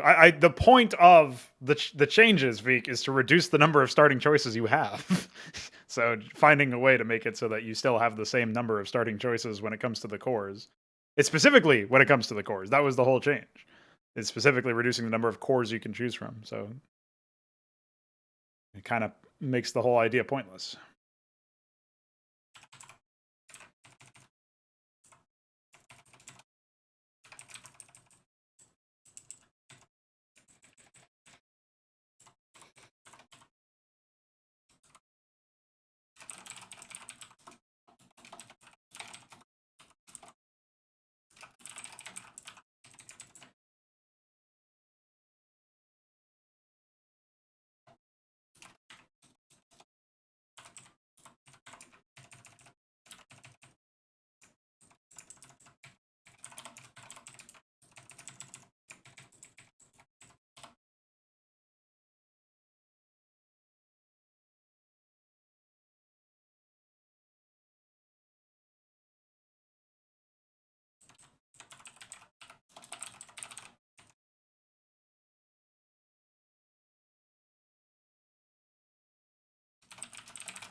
It's manifold, but the main reason was that you have such a ridiculous number of choices with 3 per category that you end up with choice paralysis and a massive information curve, not just for you and what you can do, but what your team can do and what your opponents can do. And reducing it doesn't actually fix this issue entirely, it just attenuates it. But the other thing that it opens the door for later is a content update where maybe I do add another category of items like Chronal, which is something that we had discussed. It becomes a lot more reasonable to do that if you're only adding 2 cores, as opposed to adding 3 cores with every single content update that you provide. I don't know that we would ever do that anyway, but if I'm trying to leave the door open for that later, this is a secondary consideration that made a lot of sense to me. The other reason why I'm doing this is that if I later decide that actually it's not that bad and I would like more choices, I can always go back on this decision and add in or shift down cores from a higher tier. And it's a lot easier to reverse this decision than going the route of building a bunch and then having to make hard cuts or remove items entirely or whatever, which would obviously be a lot more annoying and also just a lot more conceptually difficult, because you don't really know what the second and third order effects of removing those items would be. So this to me seems like the intelligent play, because it keeps the options open for the future, including going back on this decision in the first place, while also making a lot of statistical sense in terms of the actual number of items that you have to keep in your head, and the number of options that players, both on your team and against you, will have.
Yeah, but being way less than League is a given. So that's not really an advantage, I don't think. I mean, it is an advantage, but it's not something that I'm considering as like a major calling card. The other, like, League has a ton of shit. Like, they have different different combat capabilities based on levels. They have different combat capabilities based on items, based on runes, or masteries now, I guess. It used to be runes and masteries, and based on your champion kit.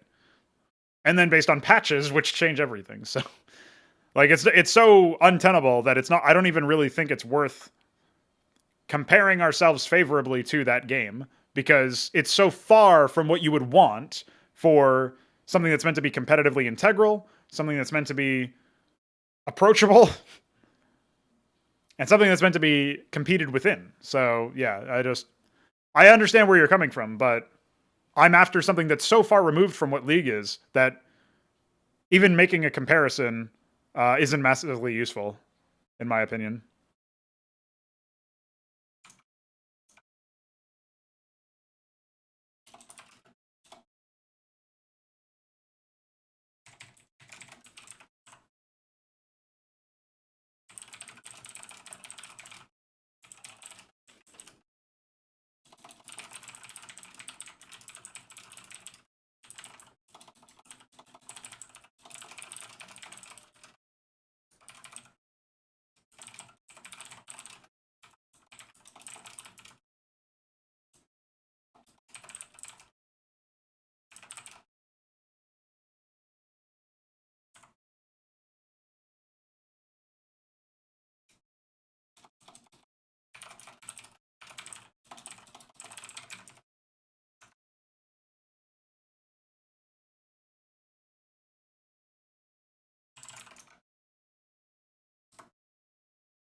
Huh.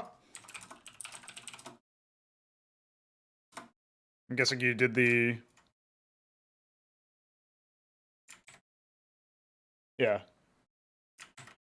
Thanks for that, homie.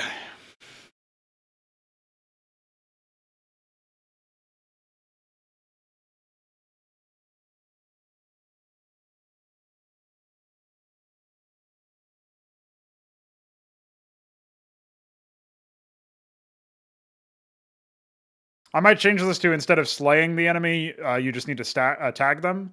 But the difference between having on-kill effects and a stack that activates when they die is obviously you need to be the one who does the last hit. Testing for that for the purpose of like really powerful abilities like this, I think is okay because it also informs that you need damage. And maybe I could sort of attenuate this by adding like +5 damage or something to the core itself, so that that doesn't become like too difficult to do, basically. So maybe I'll do that. Say weapon damage.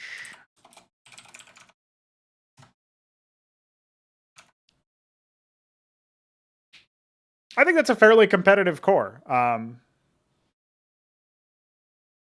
The two the ability and the passive don't necessarily have explicit synergy with themselves, but it's more like you keep more enemies slowed and reducing their power, and then you have sustain from blood sacrifice, which, like, their slowed attack speed means that you will stay alive longer. Your HP regen will mean you stay alive longer, and then that's synergistic with inner and outer radii.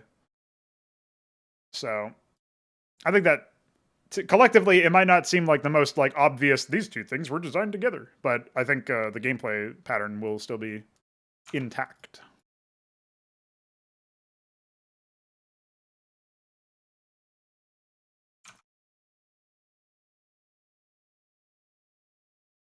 Yeah, I added a bunch of items, some of which were presented by chat. I don't know if you were here when I added the item that you had mentioned, the shockproof cuirass. I think it is. I forget what it isn't it cuirass.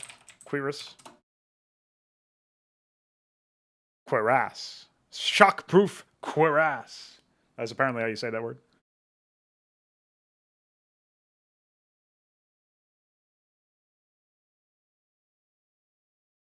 It's fairly expensive, and you can see why. Obviously, damage over time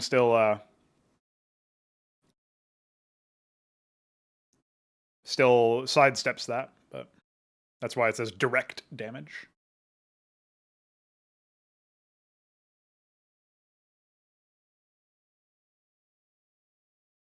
There are a couple others.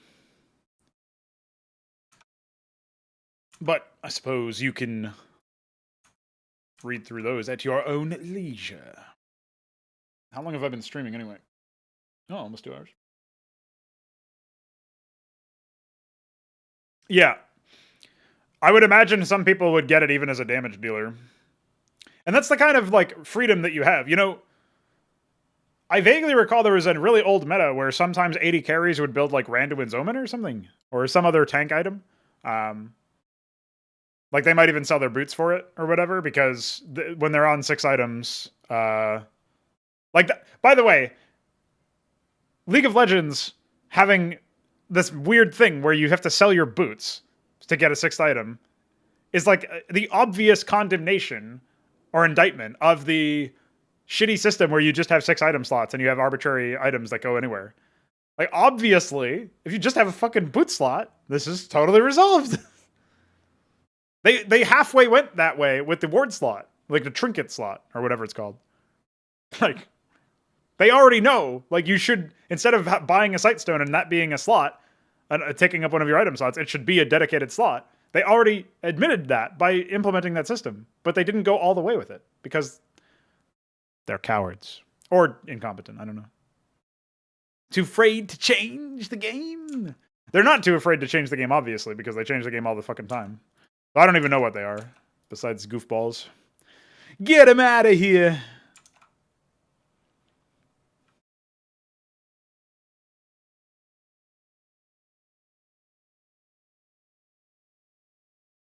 I mean, the alternative would be like if the buff expires after 1 second, so you have to kill them. They have to die within that time.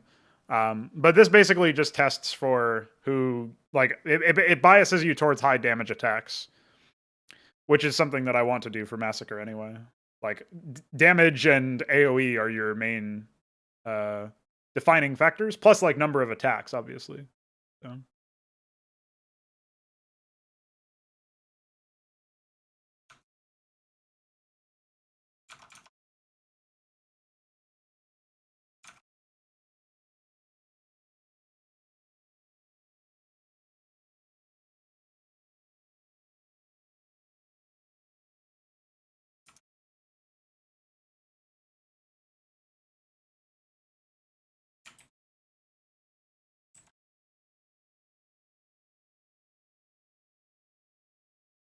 The fuck?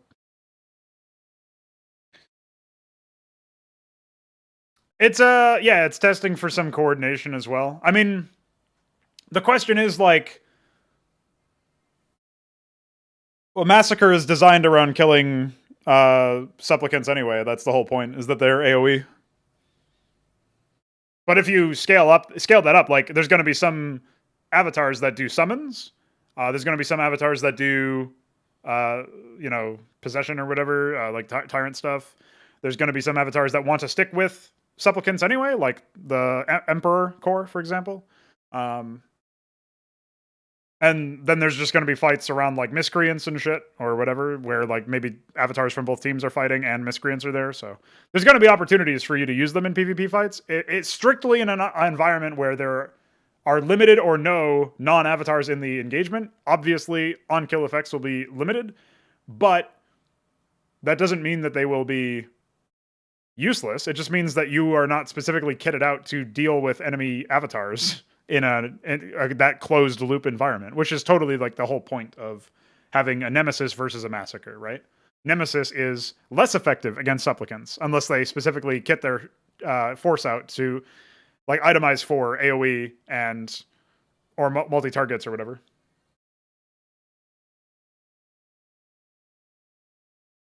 It's not as useful because the damage means less individually. Like, you're going to hit a tank and a support and something else, along with whatever your primary target was. You might hit that, by the way. That's not even a foregone conclusion. You might hit that.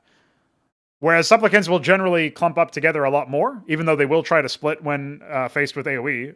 But that'll be to limited degrees of success, obviously. So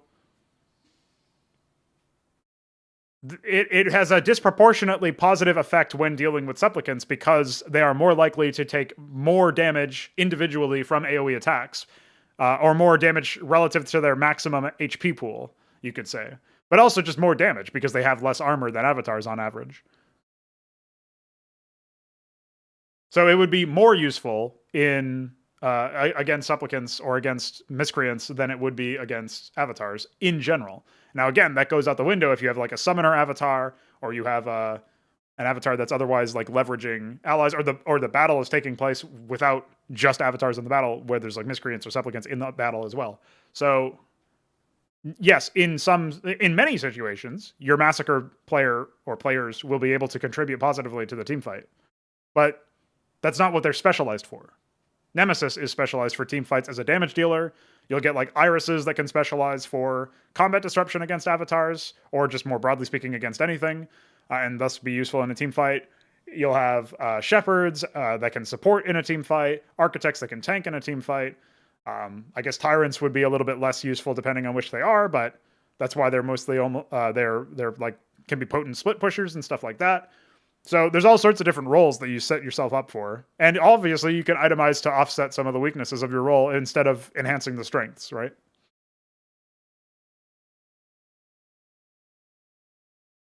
To Chuck's point about coordinating, I think we'll probably have some sort of protocol where I'm not sure about this because it could have some second and third order effects that we don't want. But my thinking is that we could have the tactical AI that runs the supplicants might deliberately not last hit enemies if like an on-kill effect from an ally is potentially deployable. So if you've activated Extinction, that means that you have the buff, and your next opponent that you kill will proc that, right? So they might choose to like focus down not low targets when you are nearby, for the express purpose of like, oh, this is like a trash mob supplicant that has limited damage, but it would be perfect for this guy to use his on-kill effect on. So we will target something else because we're not losing that much from doing that. Obviously, that could be an expensive calculation, scaled up, but we'll see. That might be something that we explore. Yes, Shambler. I'm doing some cores right now. I just did the Doomsday core. I have to do 2 more cores, but I'm also open to other item concepts. So we'll do Arsonist and Empath are our other cores. Obviously, Empath is a little bit more towards like damage absorption and HP regen and stuff. That's more passive healing, you could imagine. So we could get like a more direct enchanter role for Shepherd. And then for Firebrand, we have some fire guy. I'm thinking we need a more artillery oriented one. Maybe a more, well, yeah, I'm not really sure what we would want. Something that deals like, so this guy would be like the death by 1,000 cuts, like hit you with a lot of damage over times and watch you burn to death, as opposed to like the direct damage, right? So we could get like a slower moving one that doesn't give you movement speed, that gives you more attack range, like maybe +3 instead of +2, but no movement speed. And then its passive would probably be something like projectiles scale in armor penetration or maybe even damage based on travel time, which would further incentivize you to get more range. And the active might give you like either a temporary range bonus or... So it would scale with range traveled, but maybe you would also have like some sort of projectile speed increase where it's like increases the speed and... which is super important for positional, by the way. Increases projectile speed while active, drains energy. That could be something that we could throw in here.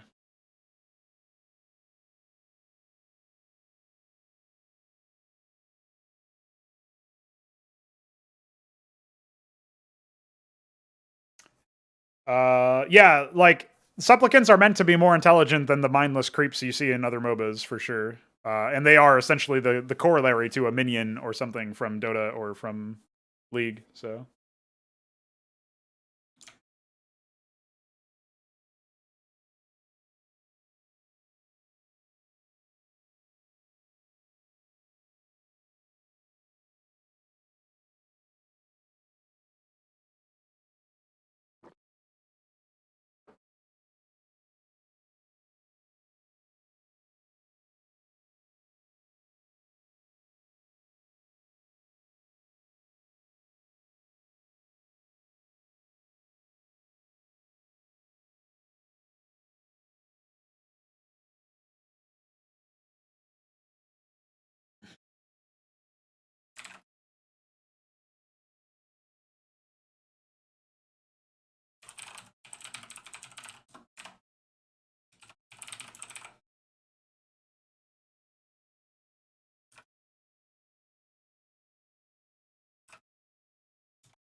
Let me copy and paste this idea.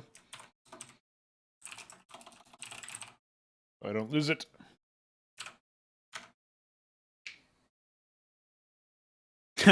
Yeah, I was kind of thinking that, Veek, just because of the way things worked. It kind of fucks with the ordering if you look at items, because it's like cloak enhances the chest slot, and then like it would be legs enhances the boot slot, and then boots would be, you know, whatever. But I can just update this anyway, so we could say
okay.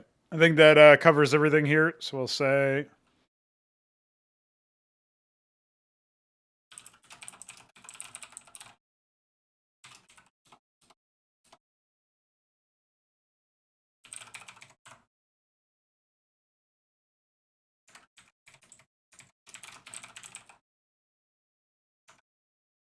okay.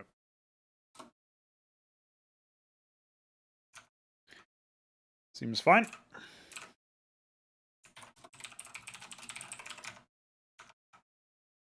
That'll be on the site in a second.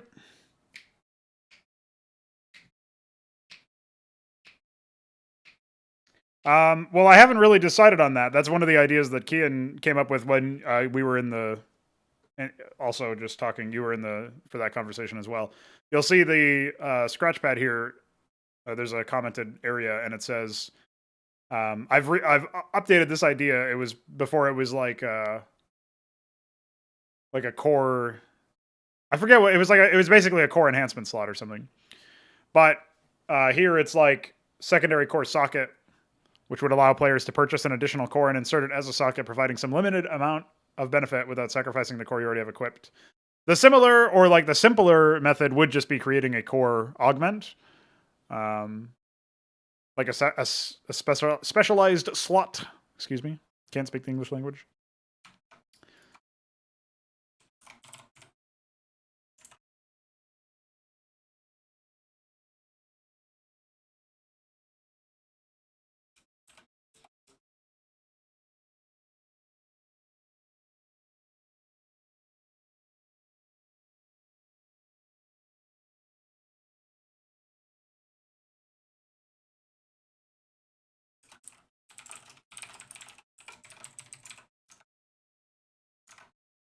So there might be a secondary slot at some point. I just haven't conceptualized it yet.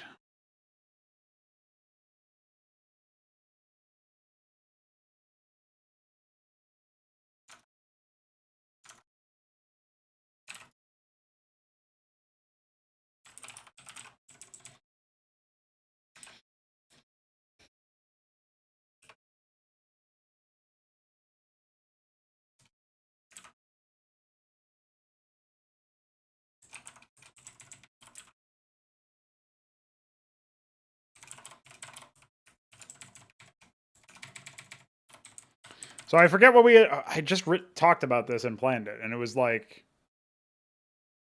oh, activate to, like, drains energy over time, but gives you, grants you projectile speed. So, like, increases your projectile speed by 50%, maybe.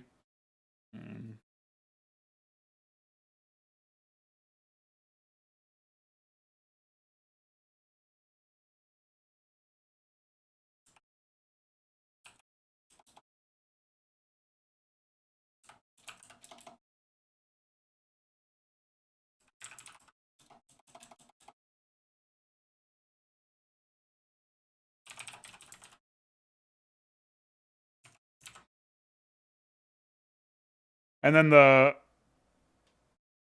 passive would be building, increasing armor pen, maybe damage based on distance traveled.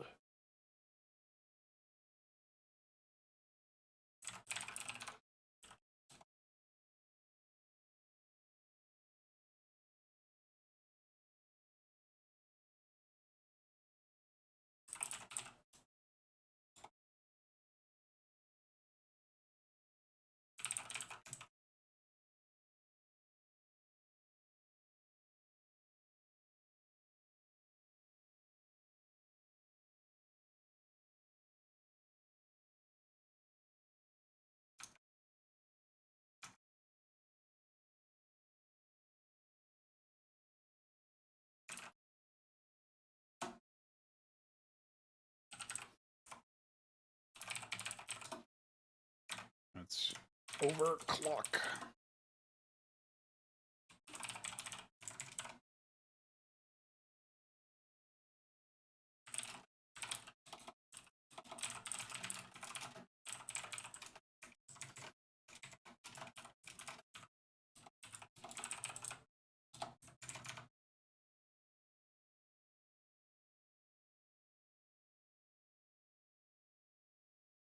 You? Thanks for viewing my stream. My brother's home, apparently. Classic. You guys probably couldn't even hear the U, but that's how it goes.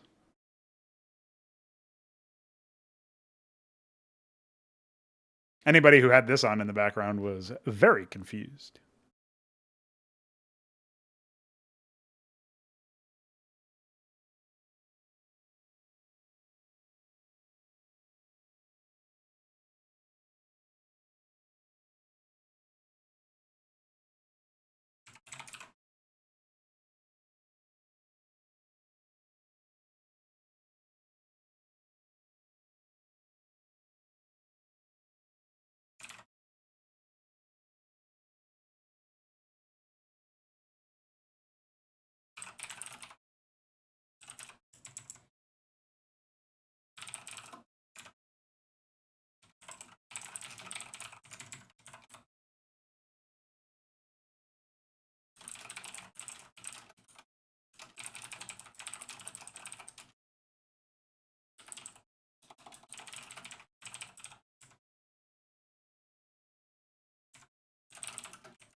Oh, that's an interesting idea. You could probably just like sacrifice whatever the like basic trophies could be sacrificed to summon that unit, which could be interesting.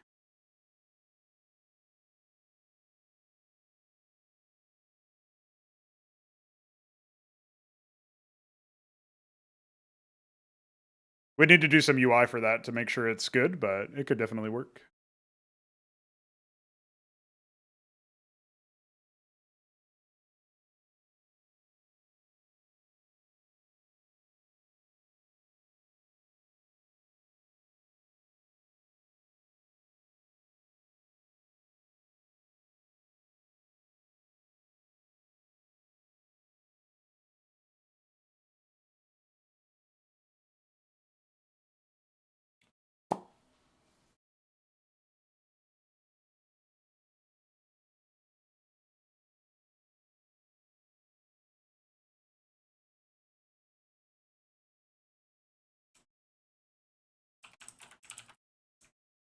I use empath. Fuck. I don't know what to call this guy.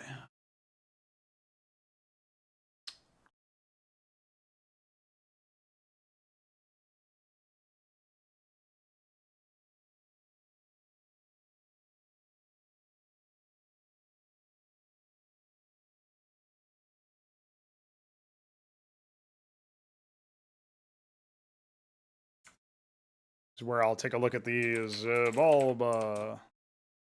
All. Let's see what I can come up with here.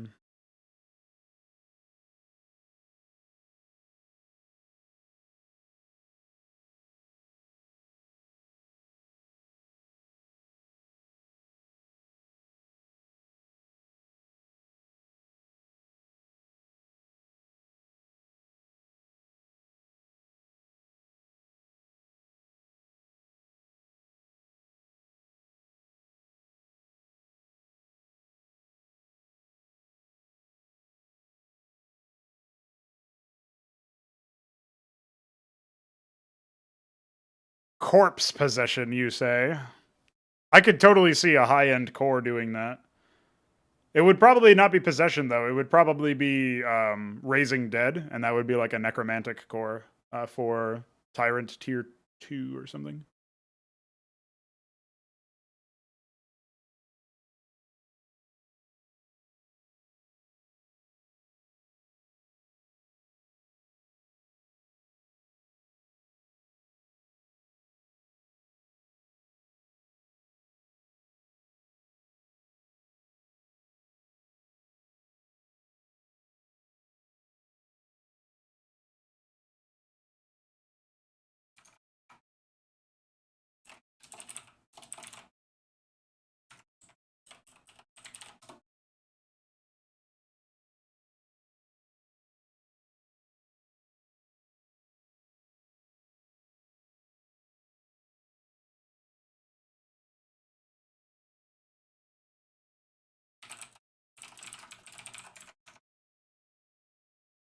Okay.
Why wouldn't you just have normal?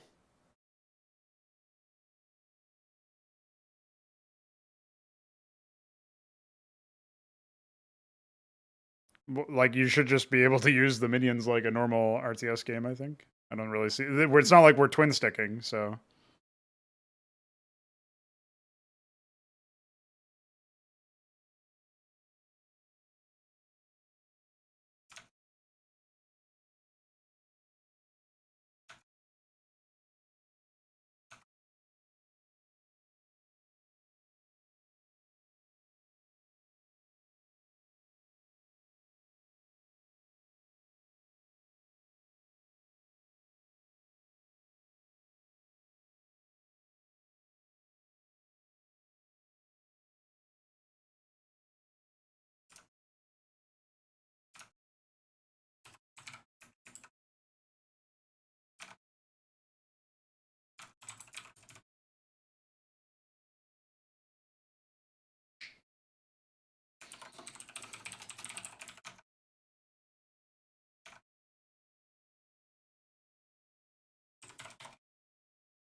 Cool.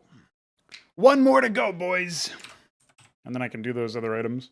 I've mostly got this one down in terms of the idea for it. The bright side core will be an enchanter. So I think you will...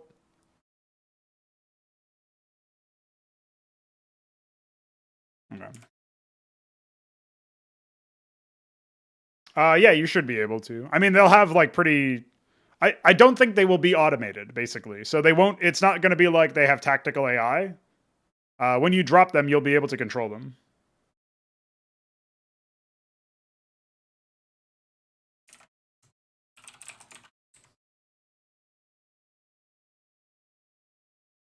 A blinding glove. I guess you could make it be like... Since, I mean, if we wanted to keep with the enchantment idea, it could be like attacks from the enchanted item. Reduce the vision of the victims. But it could also just be a potent glove that gives you an active. Yeah, I don't see why you shouldn't be able to do that, Veek. You can already, like, that's already planned for architects, where you have... you can put a turret, like, on the top of the map and then go to the bottom. You know what I mean? So, there's nothing that stops you from doing that.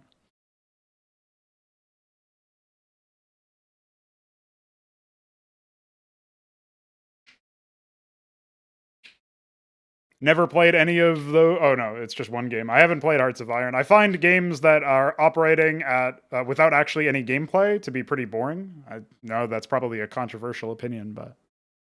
Those 4X games and whatever else those historical simulators are don't actually provide you with anything that you can nuts and bolts engage with. It's more about like grand strategy stuff, and usually there's a lot of randomness involved.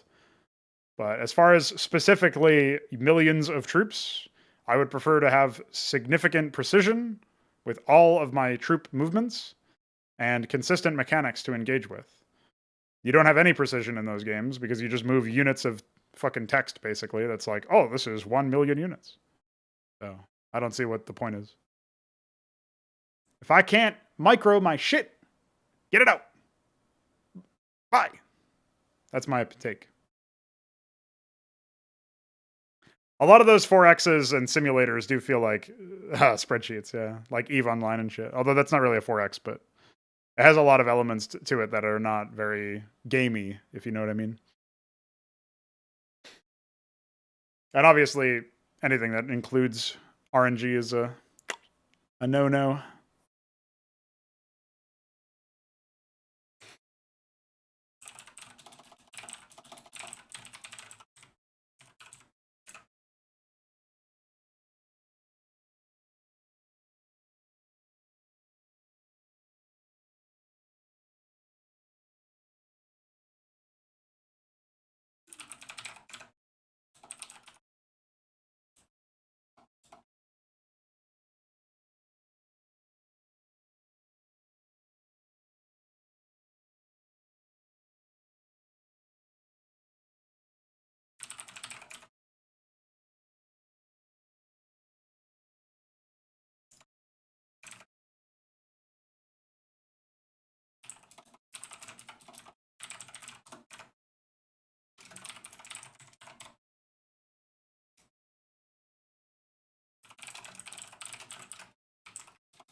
Sup, Night of the Realm? I have planned finite items week.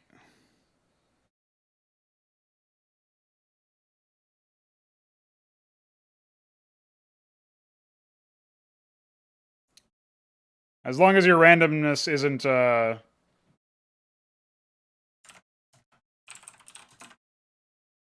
fucked, then maybe it'll work. If it's just randomizing the environment, but not, like, damage and shit.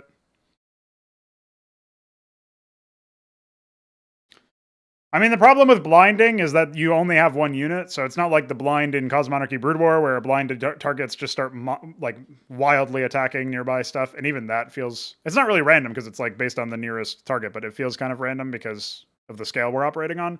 So I don't really find that to be massively compelling. But it was an experiment to make it so that blinds were actually useful, as opposed to being completely useless, or virtually always useless. And then, what else?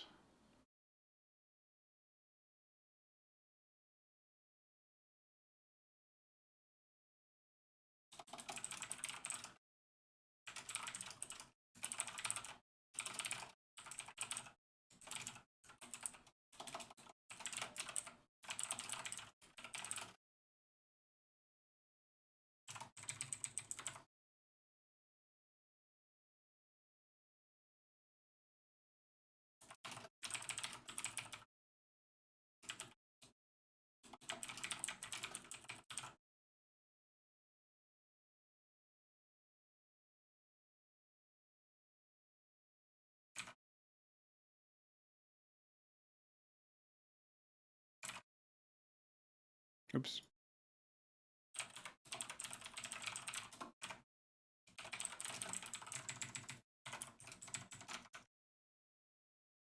I should actually get an icon for some of these, huh?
All right, let's see how sensible this all looks.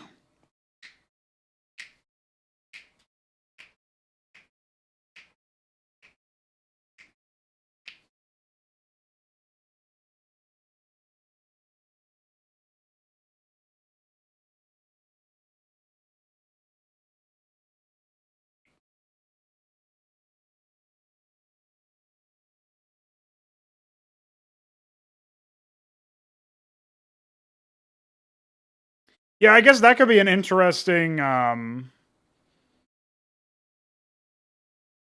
could be an interesting mechanic, but it does feel like it would hard counter the summoner type units, or summoner type avatars, which maybe wouldn't be the most ideal. Oh, you would just be like blindly A-moving based on the minimap or something. I think instead, not removing vision from, like, basically removing that unit's vision, because your minions are also units, so they would be able to see still.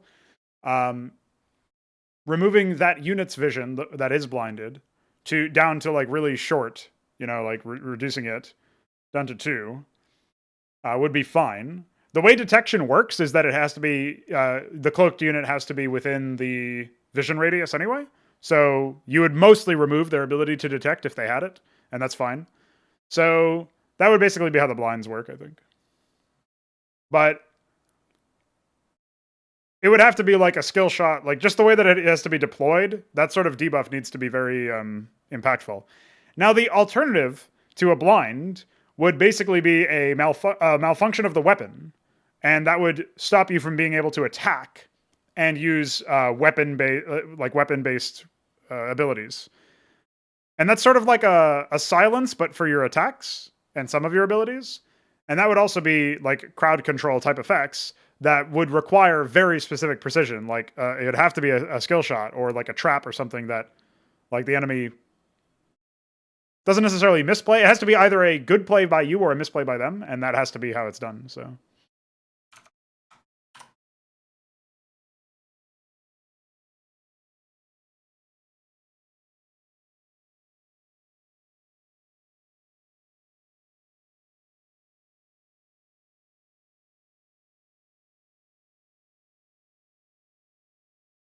yeah, I don't even remember what Magna Pulse was supposed to do, bro. Can't help you there.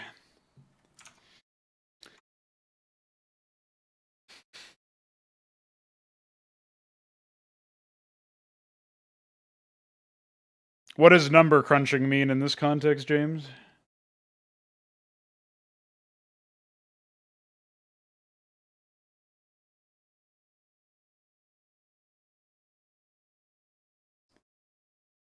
Yeah, really, imagine if Graves Blind actually did stop you from being able to fire.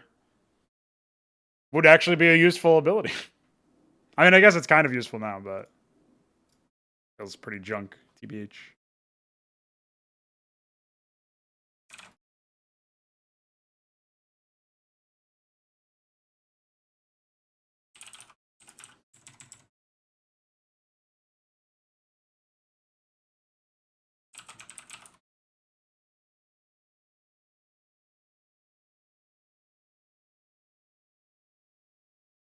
I forget what other words besides Greaves work for legs. I don't know. I'll just keep calling everything a Grieve for now on. I am very aggrieved by this. I'll look it up later. Not that big of a deal.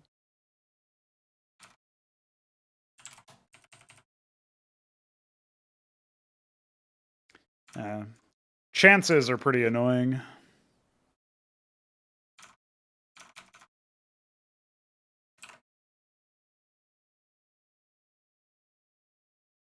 Well, it might be useful for practice, Knight of the Realm, but that's obviously up to you. A channel to disable the target's attack and targeted abilities. Oh, so it would be you're channeling to completely lock somebody out. So in this game, channeling, like the way that I'm going to word it is that channeling always requires no action, including movement. So I think that's probably how the Magna Pulse worked in beta as well. So it's not exactly revolutionary, but the idea is that if you're channeling, you're not moving and doing anything.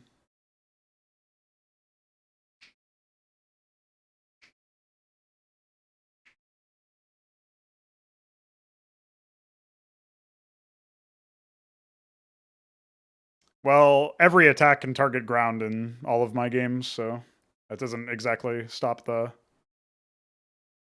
basic attacks by that categorization.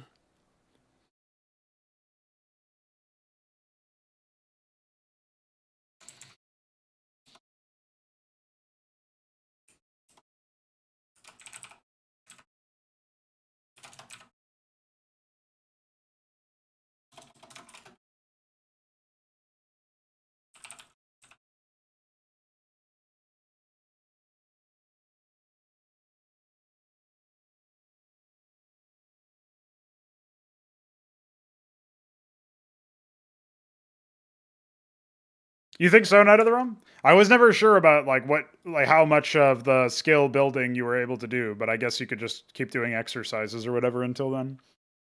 That'd give you something more specific.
Doxing yourself by using Twitch. I wish Mixer was back, man.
Oh, the other thing is I didn't check this category 0, 1, 2, 3. This is a category 3.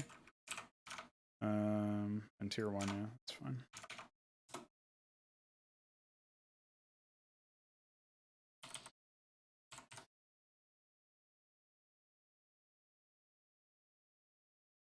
I don't know about ever dealing extra damage to supplicants and structures because that creates a delineation between some things. The only case where there's so far a delineation between unit classifications is that possession doesn't work on avatars, which is obviously that's there for a reason.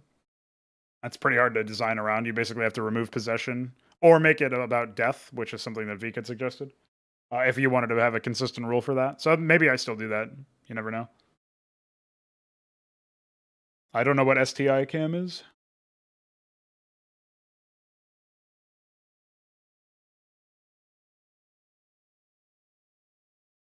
Death by Zucking. Classic.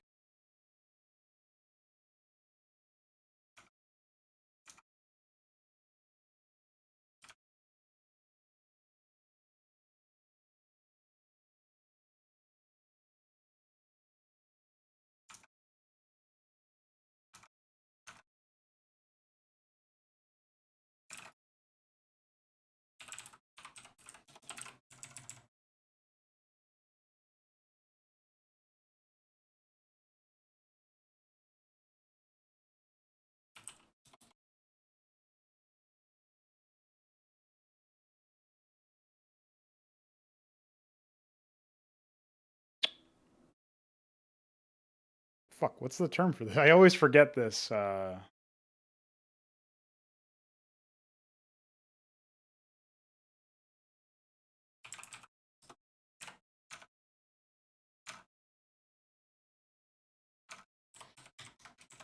6.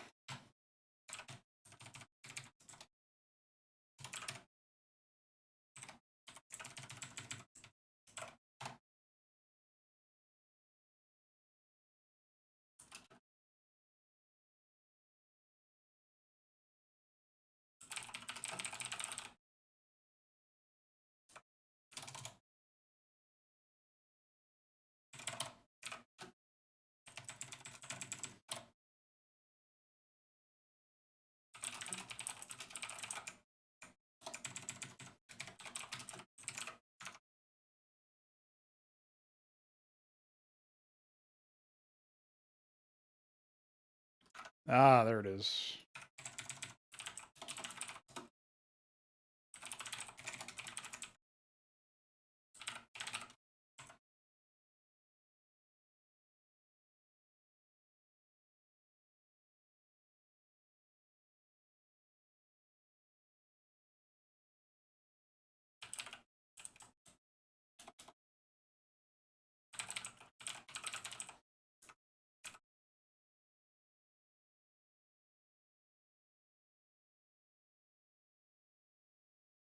Netflix games.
Oh, I need to give it an actual icon, of course.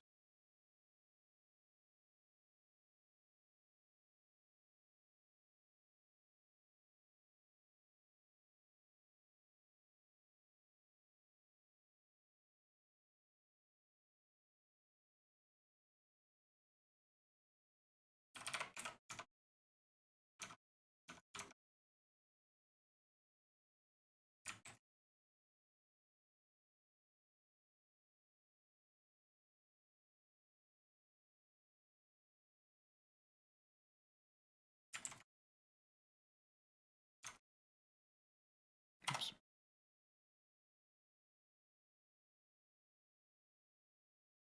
Oh, would help if I gave the ability an icon as well, huh?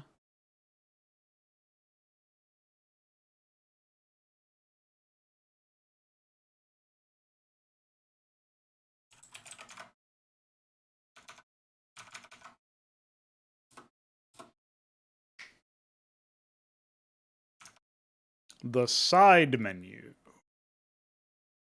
Oh, I see.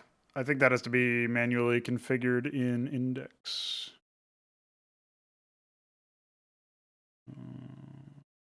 Oh, actually, I have no idea. Where's the, yeah, where is the table of contents sorted? Is that in SRC or something?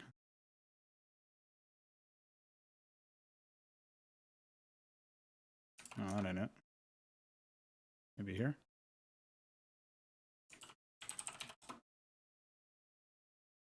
Oh, yeah, it is. Okay.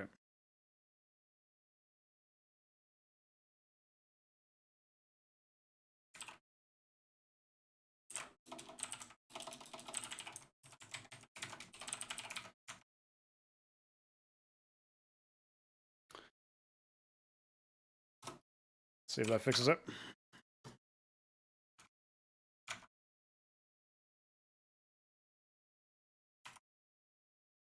Yep, should be good. TY for the report.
Twice gun.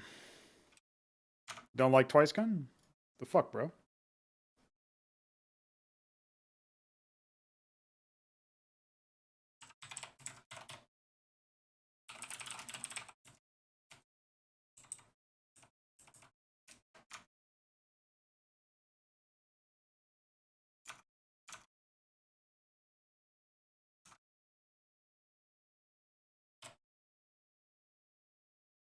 Can't have thrice gun. No, no, no, no, no.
Maybe we will, Veek. There's a part in Halo Reach where you attacked a rocket silo and then boarded a jetcraft to have a space dogfight like Star Wars. Yeah, those are usually just gimmicks. The thing is, like, if you wanted to have a dogfight of some kind, or you wanted to have a vehicle section, like, I kind of object to the idea of a vehicle section in the first place. For me, if you're going to be doing some sort of vehicle work, you basically want to have it be part of the sandbox of the game, so that you can choose to engage with that. And in an ideal scenario, when you're having these very involved military actions like in Halo, being able to call down a specific drop at a given time after completing maybe an objective that gives you access to a resource or reinforcement node or something like that would make perfect sense within the game's lore, and also establish the idea that you have some player agency over what happens on the map and what tools you have at your disposal, in addition to whatever is given to you ipso factum, right? Or ipso facto even. So that's kind of like an issue, I think, with the idea of having vehicle sections deliberately there just to break up the monotony, so to speak. If there's no monotony to break up, then you don't need them. I think it's kind of an admission that you didn't design a compelling and enjoyable experience that works as a gameplay sandbox. You know, the game flow, the gameplay loop, that kind of element is just missing from a lot of those games. And so I think that's where developers feel the need to do that. It also comes from having this sensation that your story needs to inform your gameplay. I think that has a pretty heavy sort of toll on a development cycle for a campaign. And so you don't really get very good options for consistency in your game.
I have not considered playing MOBAs in a while because usually they're not very fun, but I might fuck around with Dota 2 or something on stream for the purpose of researching that game, because I don't know that much about it.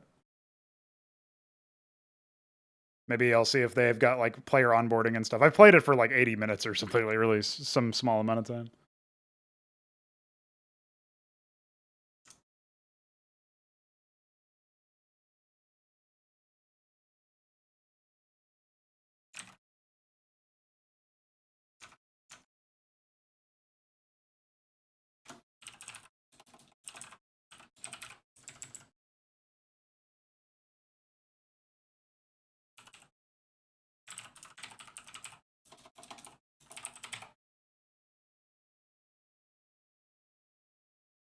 Yeah, that's basically what I was saying, Veek.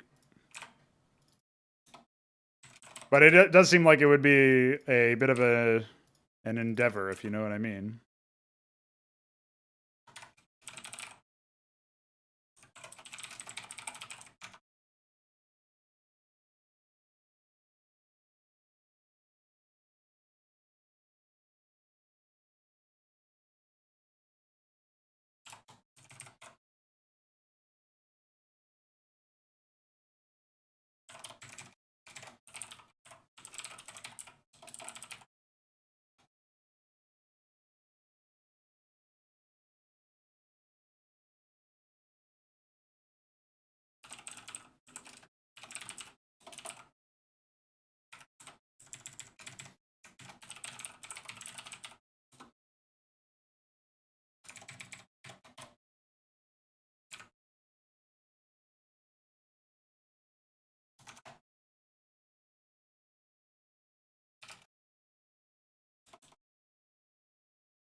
Frauds against Russian.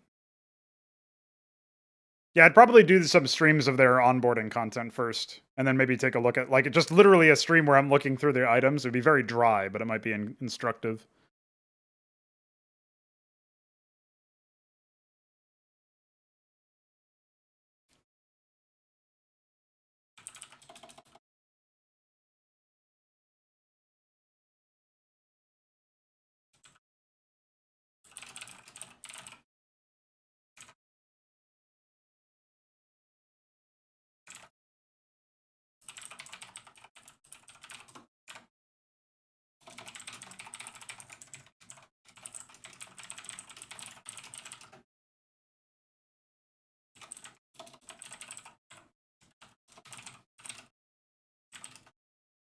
Forget what the syntax was again.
Oh, I didn't change the icon. Owned.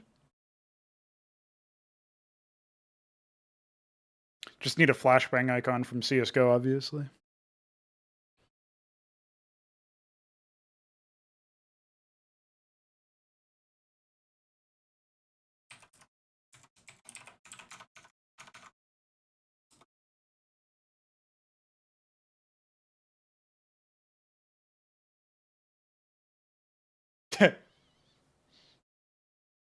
Ability would be nice if enemies relied on high attack speed to trigger some effect. Maybe you had something like that in mind already. High attack speed to trigger some effect. Oh, I see what you're saying. So like, well, there's some natural things that benefit that. One of them being like, for example, the Warlock core for Iris has this Iron Rot passive that stacks anti-armor, right? Like reduces armor with each stack. So if you can get more attacks off, you naturally have that, right? But I think what you might be hinting at is like something where you pass a specific breakpoint and then get a different effect.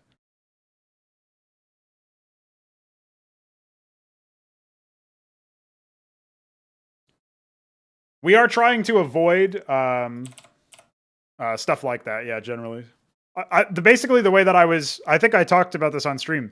The only way you'll be able to stun someone is if like 3 projectiles hit like at the same time. So it would have to be the thing that stops you from attacking. So deactivates your weapon, overheats your weapon. The thing that roots you stops you from moving, and a thing that also silences your other abilities.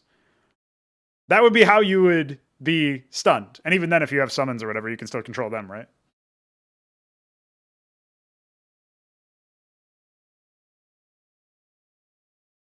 Something that you would like, Chalks, is the empath core, I think it is. Oh, is that? No, wait, no, that's not it. What is it? There's a core here. Oh, it's the Herald, of course. Discovered attacks. So basically, you can you can have one. You tag an enemy, and then the next attack on that enemy gets a 5% attack speed buff. And so this would be a recursive thing where if you yourself are playing as the Herald and you attack an enemy and then attack the enemy again, you refresh the discovery stack and take the buff. You yourself are the one who's consuming it.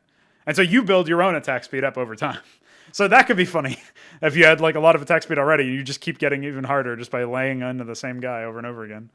The idea is that it's flexible. It's supposed to be for like allied enchantment, but it's flexible enough you can do it yourself.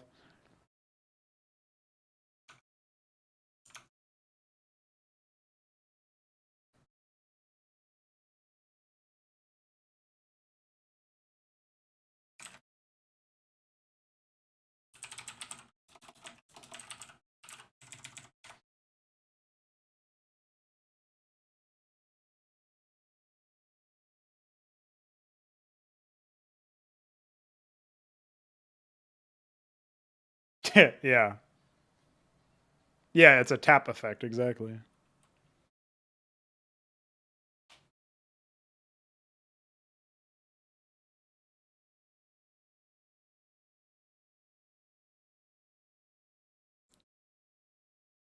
They give health to whoever attacks them. That's interesting. Yeah, yeah, stuff like that could definitely work. It's like you apply a stack and then somebody else can consume that stack for health or whatever. That's something I like playing around with conceptually.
The stats might actually be too high, Night of the Rum.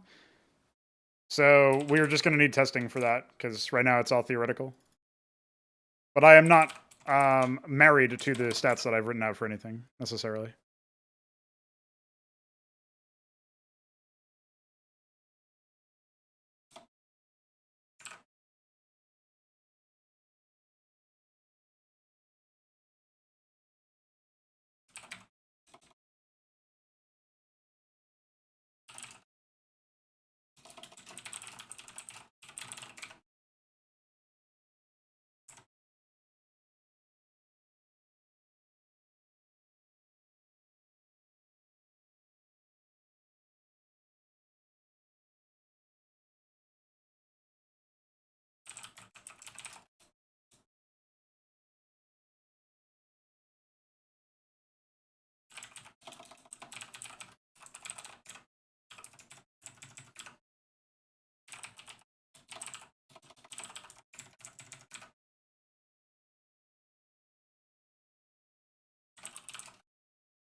I will not ever install Valorant because it has kernel level access to my PC, so bye.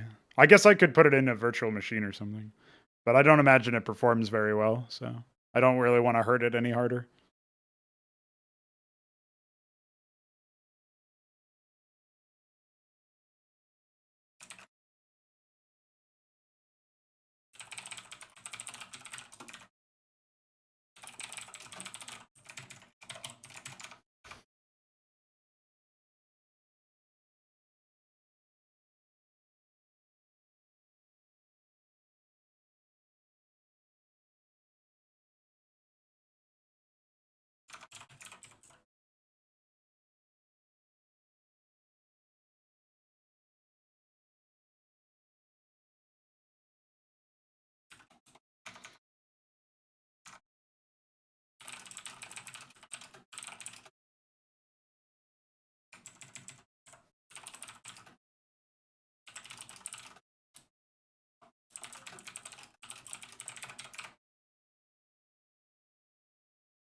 Yeah, you have to avoid contamination.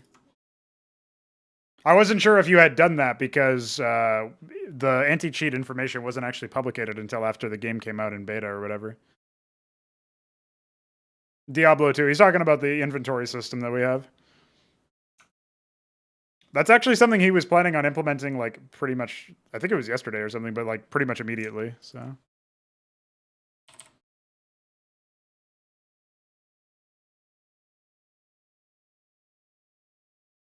All right, Shamble Man, your item concepts have been filtered. In some cases, they are not at all what you initially intended, but in other cases, they're kind of close. So, cool. This list is starting to get a little bit more populated, particularly towards the top, which is nice. We'll continue fucking around with this, of course. But I'll close the stream here as I've been out of water for like a half an hour or more. And I am now thirsty. And I don't feel like BRBing twice. So there it is, a 3-hour Onitar stream where mostly we did some item designs. Don't know when I'll stream again next. It'll probably be sooner rather than later, and I will also be continuing the suffering of Command & Conquer 3, and who knows what'll happen there. And that's it. Thanks everybody who hung out and helped out. Bye.